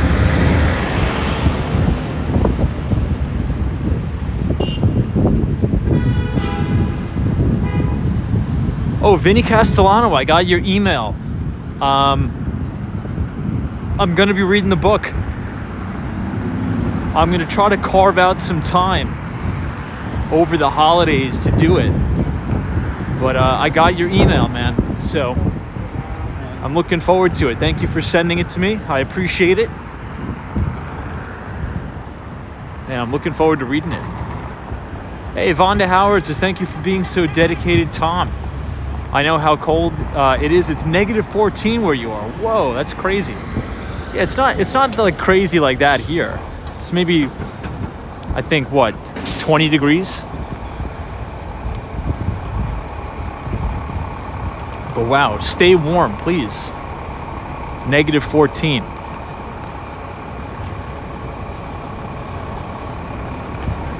Let me see if I can get you guys an inside scoop in the flagship Hilton Hotel.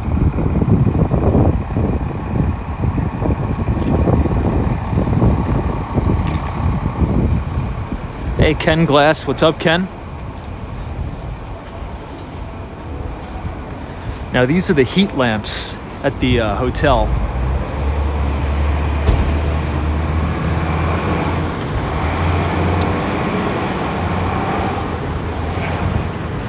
I know, Philly says it's the wind that kills you, 100%. Let's see if I can take you guys through the lobby here.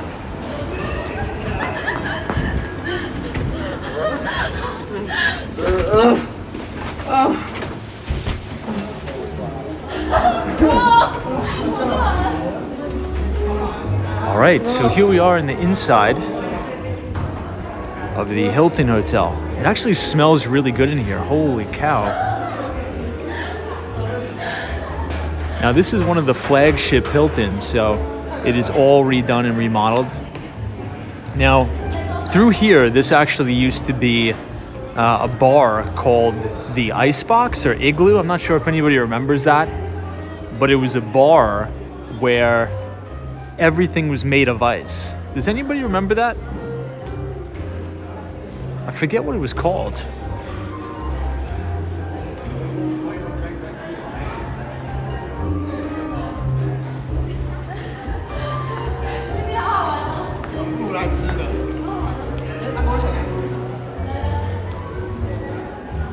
They have beautiful pianos here. Everything is all decorated for the holidays. Hey, Nicholas P. This is Tom. I'm going surfing at Hampton Beach in New Hampshire tomorrow. Just got a new, wetsuit. Crazy. Well, good luck with that, man. That's awesome, though. You're probably going to be the coldest one out of all of us tomorrow.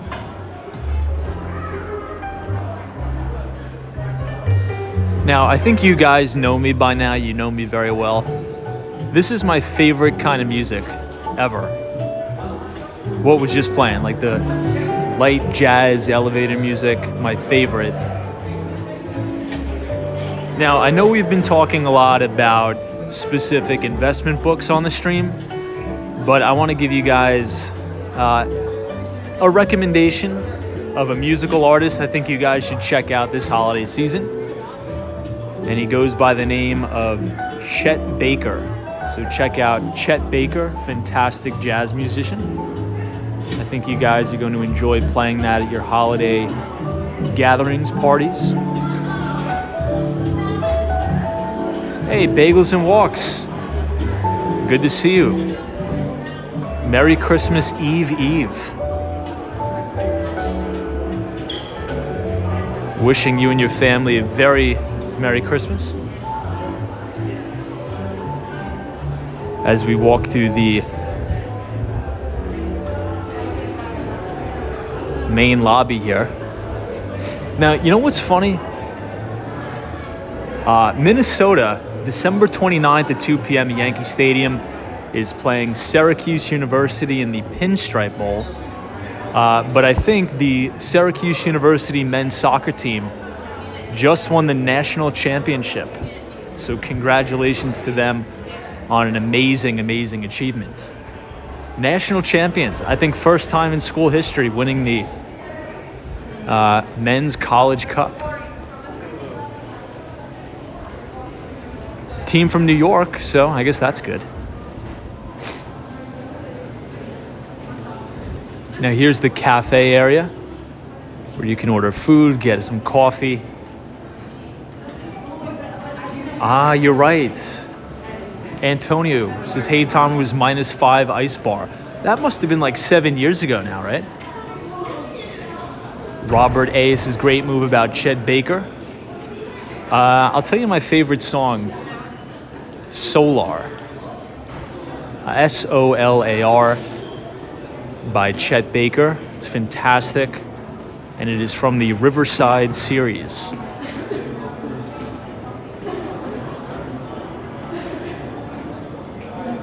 Hey, big task at hand. God bless. Thanks for joining us. You know, I really hope the internet doesn't go out because I want to take you guys upstairs to see the ballroom. Now, I actually went to multiple conferences here for work. And if you go upstairs, this is where the big banquet halls, the ballrooms, the business centers are. I've been here many a times for work, but let's see if we're allowed to go up here. Looks like they have a lot of stuff for the football.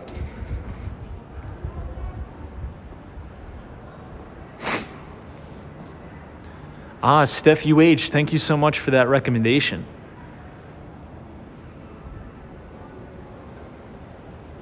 Hey, Dr. Longas, what's up?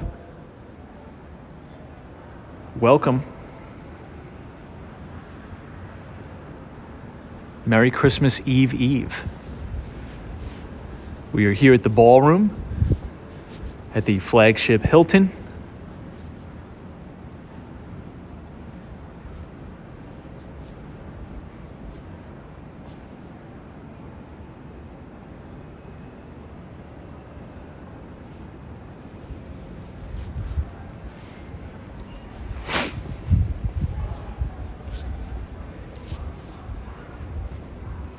Now, they used to have an amazing piano up the stairs. We'll see.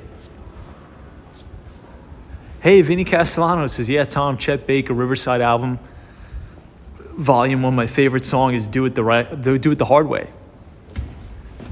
Excellent choice.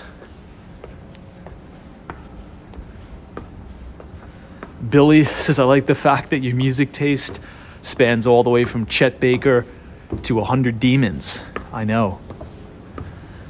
Now, very seldom do I listen to things like 100 Demons, but when I do, we tend to blow it out pretty hard. Repeat Process by 100 Demons is one of my favorites.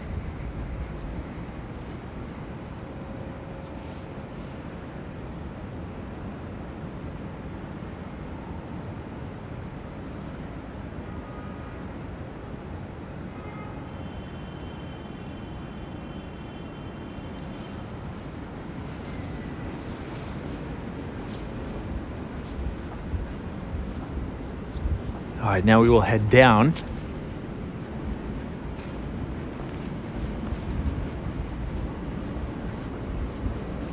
But if you guys have enjoyed the live stream so far, feel free to hit the like button on the video and hit the subscribe button if you're new.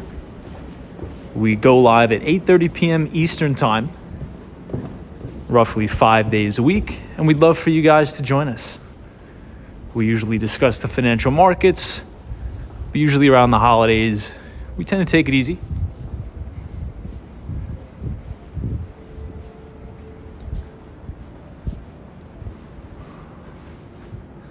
Pinstripe Bowl, Yankee Stadium. Adrian, good to see you.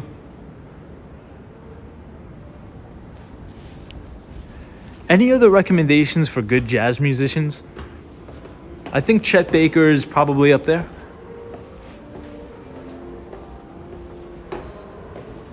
Now, I don't think we could beat the Rat Pack.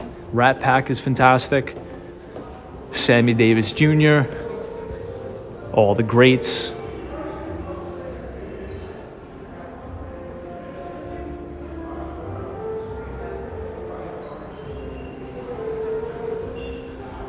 Now, if the bar is open, I'll take you guys through the bar. Ooh, it's closed. It's actually a pretty interesting looking bar.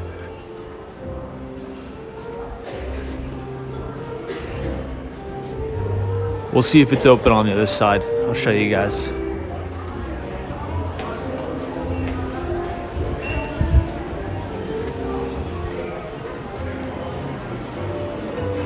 Artist is Charlie Parker.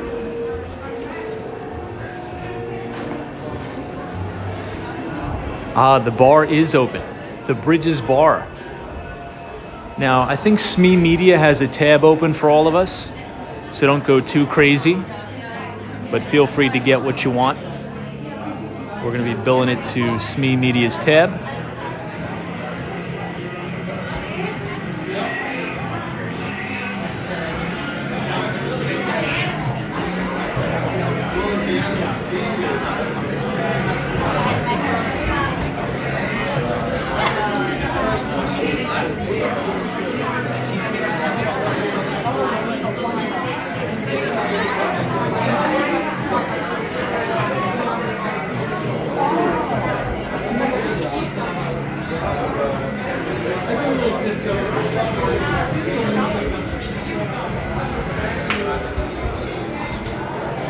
All right, well, that was the flagship Hilton Hotel.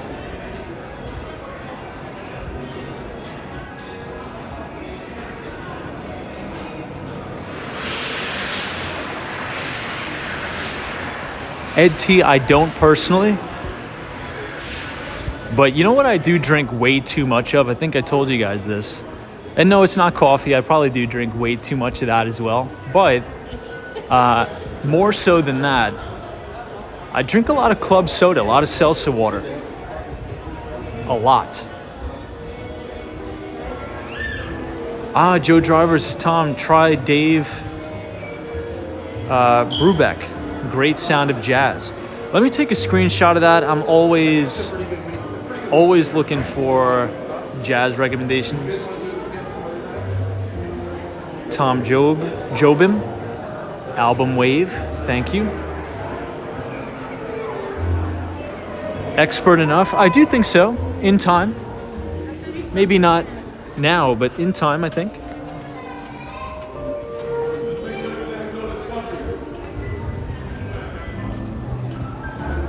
All right, let's head out. I'll give you guys one more look at the check-in. You see the concierge here. Then your check-in and then the second bar. There's actually 2 bars here.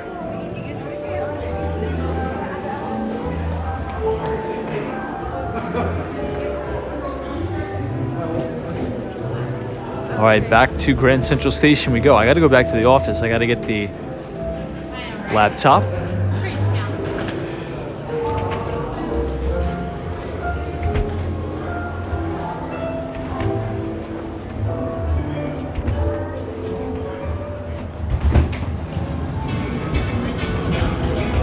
Okay, team, we are outside.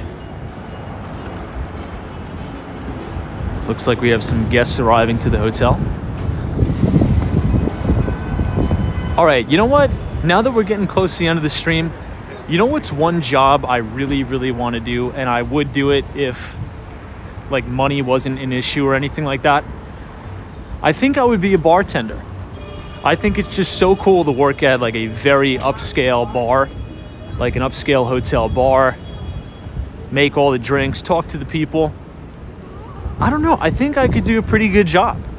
I just like meeting new people, talking to different people, especially in New York, right? Because the clientele are probably people from all over the world.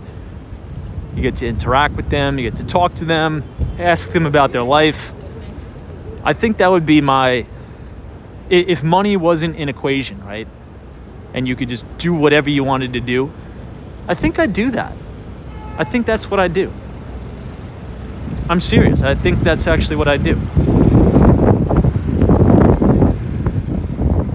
What do you guys think of that? What if money wasn't an issue for you guys and you could just do anything you wanted? What job would it be? I just find people's stories so interesting, right? They come in for a drink, maybe they're coming in after work, maybe they're traveling. Dr. Longest says you'd make an awesome bartender. I don't know, I think it'd be fun. All right, everybody, passing UBS and Nürburger Berman. Outer Haven says you think you'd be a beer taster. NMB045 says many bars have different dynamics though. Better choose carefully. That's true. So I think if I were to specify a bit more, I would want to be a bartender, not at like a sports bar, maybe like a Campbell bar, something like that. Sort of like an upscale, something cool like that. Or maybe like an upscale hotel bar, something around there.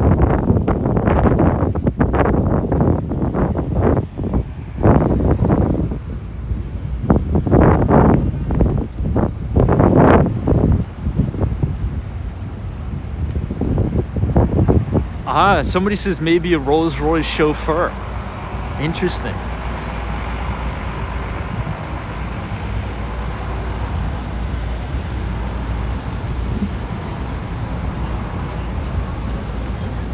Here we are outside Radio City Music Hall.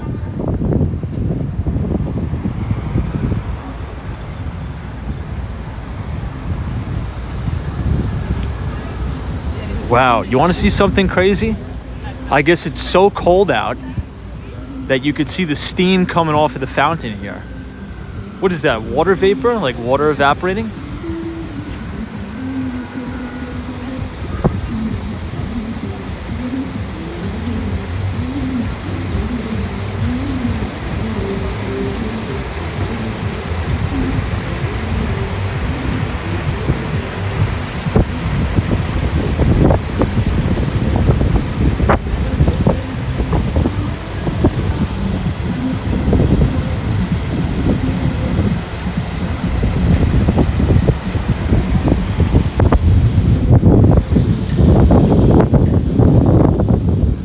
I don't even think Adele's is here today, which is crazy.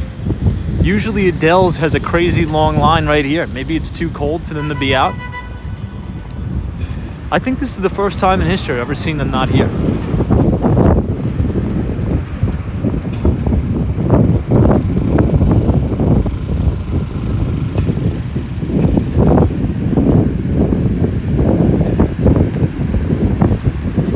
Yeah, bagels and walks. Now's your moment. Hilarious. Dusty Coles has ever hit any jazz clubs? I've been to some. I actually did go inside today, the Campbell Bar. It's so beautiful in there. You guys got to go.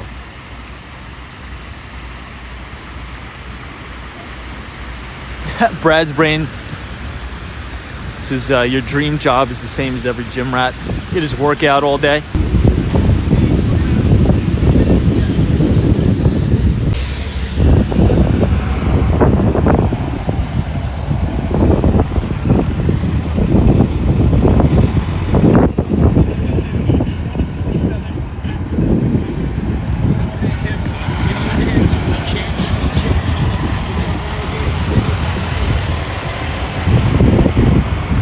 Hey, MM is here. Good to see you.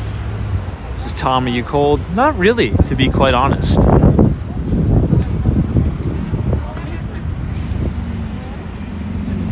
If you can believe it, I was actually colder yesterday. I was a lot colder yesterday.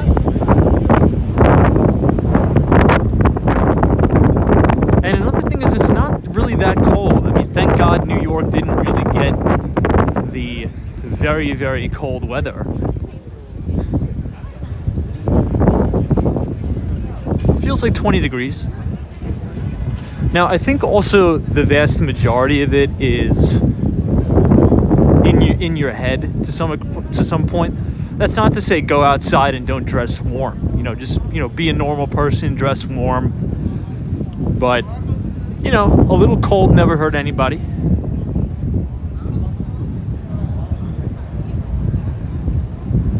Gets the blood flowing, I guess.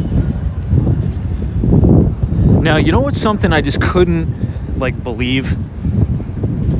Now, I saw this interesting post on Twitter, and it was these amazing photos of the Battle of the Bulge during World War II.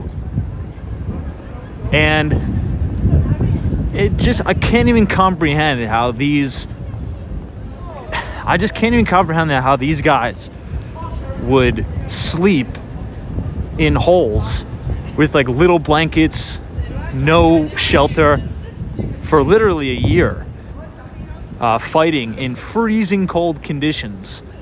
I just don't understand how they did it. So anytime I'm cold, I like to think about that. Look, we're in Manhattan. You could duck into a 5-star hotel anytime you want. I think we'll be all right. We have all this amazing infrastructure. We could go inside and get warm pretty much any time. I just don't understand how those people did it back in the day. Big respect. So I always think about that. It builds my mental toughness a little bit. Yeah, it's 10 degrees out, but we're looking at the Rockefeller Center Christmas tree. It's not like we're in the Battle of the Bulge. We're having a good time. It's Christmas Eve. We have so much to be thankful for. I mean, my God, this is really fantastic stuff. We're living in the greatest country on earth. And it's a little cold, it's a little windy. We'll get through it. We'll get it done. We'll bang it out. Anyway, that's how I think about it. It's a beautiful night. I'm just thankful to be in New York. I'm thankful to be hanging out with all you guys. The Walks on Wall Street team. It's a great Christmas Eve. So I'm just happy to be here with you guys, enjoying the views and hanging out.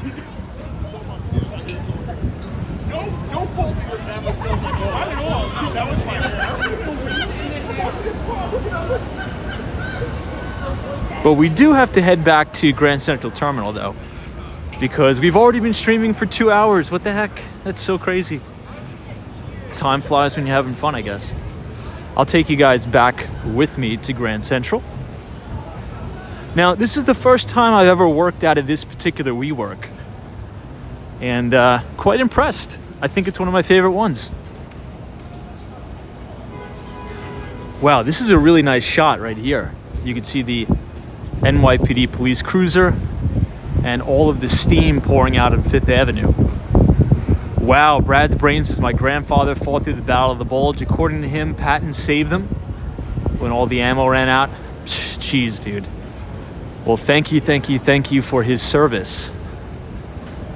I think people were honestly just built different back then.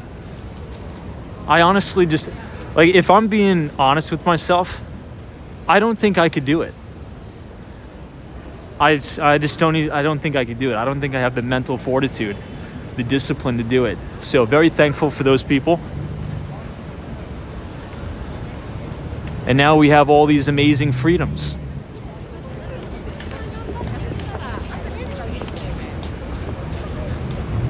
All right, Saks Fifth Avenue.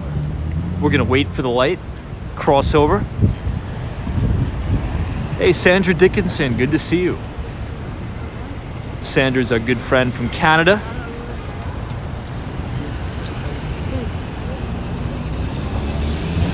Merry Christmas, happy holidays to you.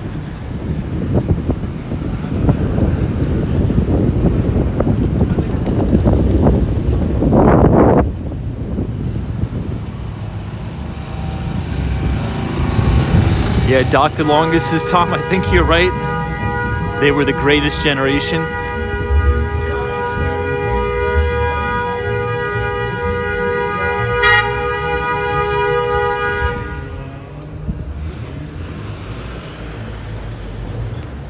What the heck?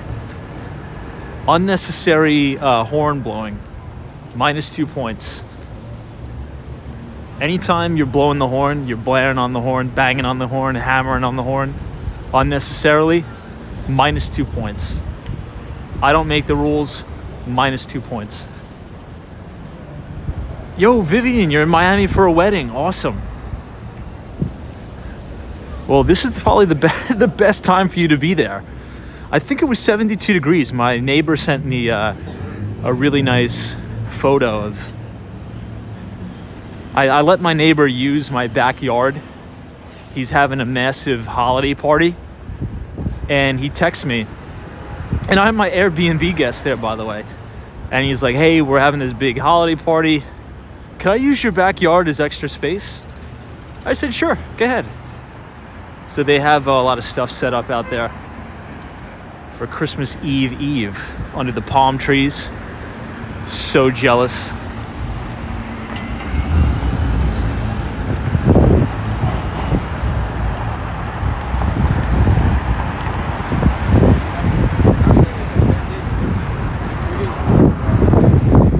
Here's another shot of Jamie Dimon's office tower, or soon to be Jamie Dimon's office tower.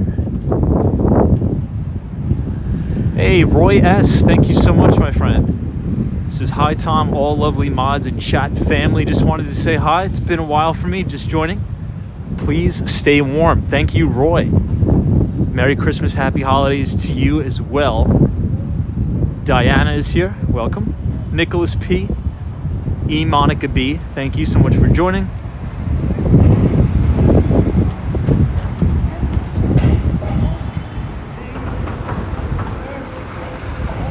You know, I think after the stream, I think if there's a Dunkin' Donuts open somewhere around here, I may get a hot chocolate. Maybe. We'll see.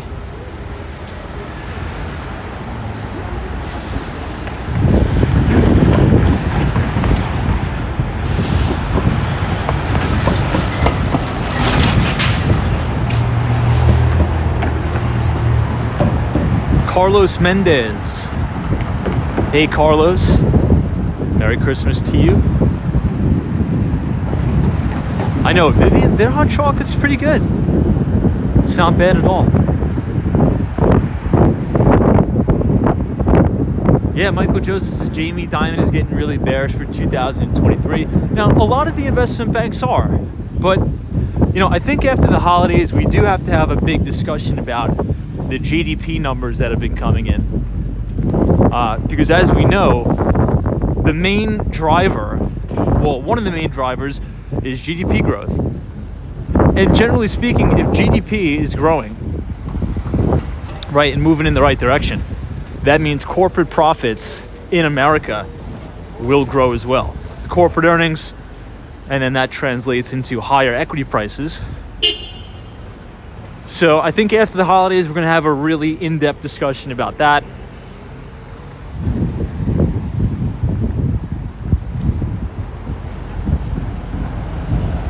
Hey, for the love of God, good to see you.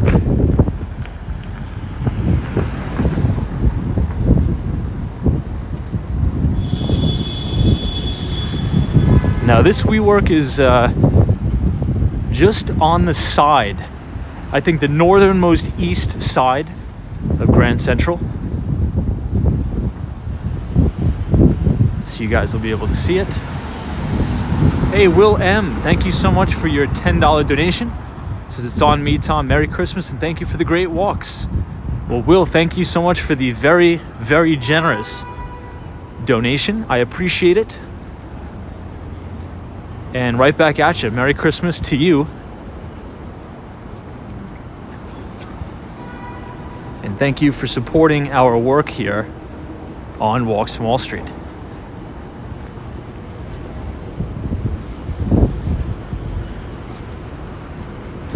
Only 4 trading days left in the year. I can't believe the year has come and gone, but it's been a good year. It's been a good year, even though the market performance has been everything less than stellar. It's been a really good year. We've had a lot of success. Lots of success.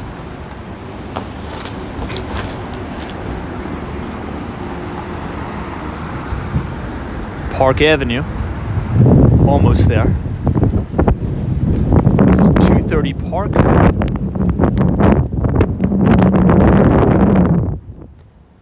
But I do just want to say thank you to everybody. This has been a really, really fun and amazing year here on Walks on Wall Street. And I want you guys to know I do take this stream very seriously. If you guys are allocating your time to watch this stream, I always do make the best effort possible to do as much research, try to provide you guys with the best information and content possible. So I really do appreciate everybody being here. We've just grown extremely fast over this year, and I appreciate your company. Thank you for investing so much of your time into showing up here every night. It does mean a lot. I've learned a ton from you guys as well. And I think we're going to have even better times, better conversations in 2023. So thank you all for being here. I really appreciate it. I think we got a really, really good group. But on that note, I think we'll end it right here at the MetLife building. Team, have a great Christmas Eve. Have a fantastic Christmas weekend with you and your families. And to the Mighty Bull, have a good night wherever you are, because there's always a bull market somewhere. You just need to know where to look. Marcy M, thank you so much for your $20 donation. Very kind. Lena Sandoval, thank you so much. Pearl Heart Disciple. Marcy M, once again, thank you. Vivian, Richard, Elias, Adrian, Marty, Ryan Iglesias, Samantha R, all of our moderators, GGNYC, Brad's Brain, everybody, thank you. Enjoy your holiday, okay? This is a time where you need to be spending it with your families, your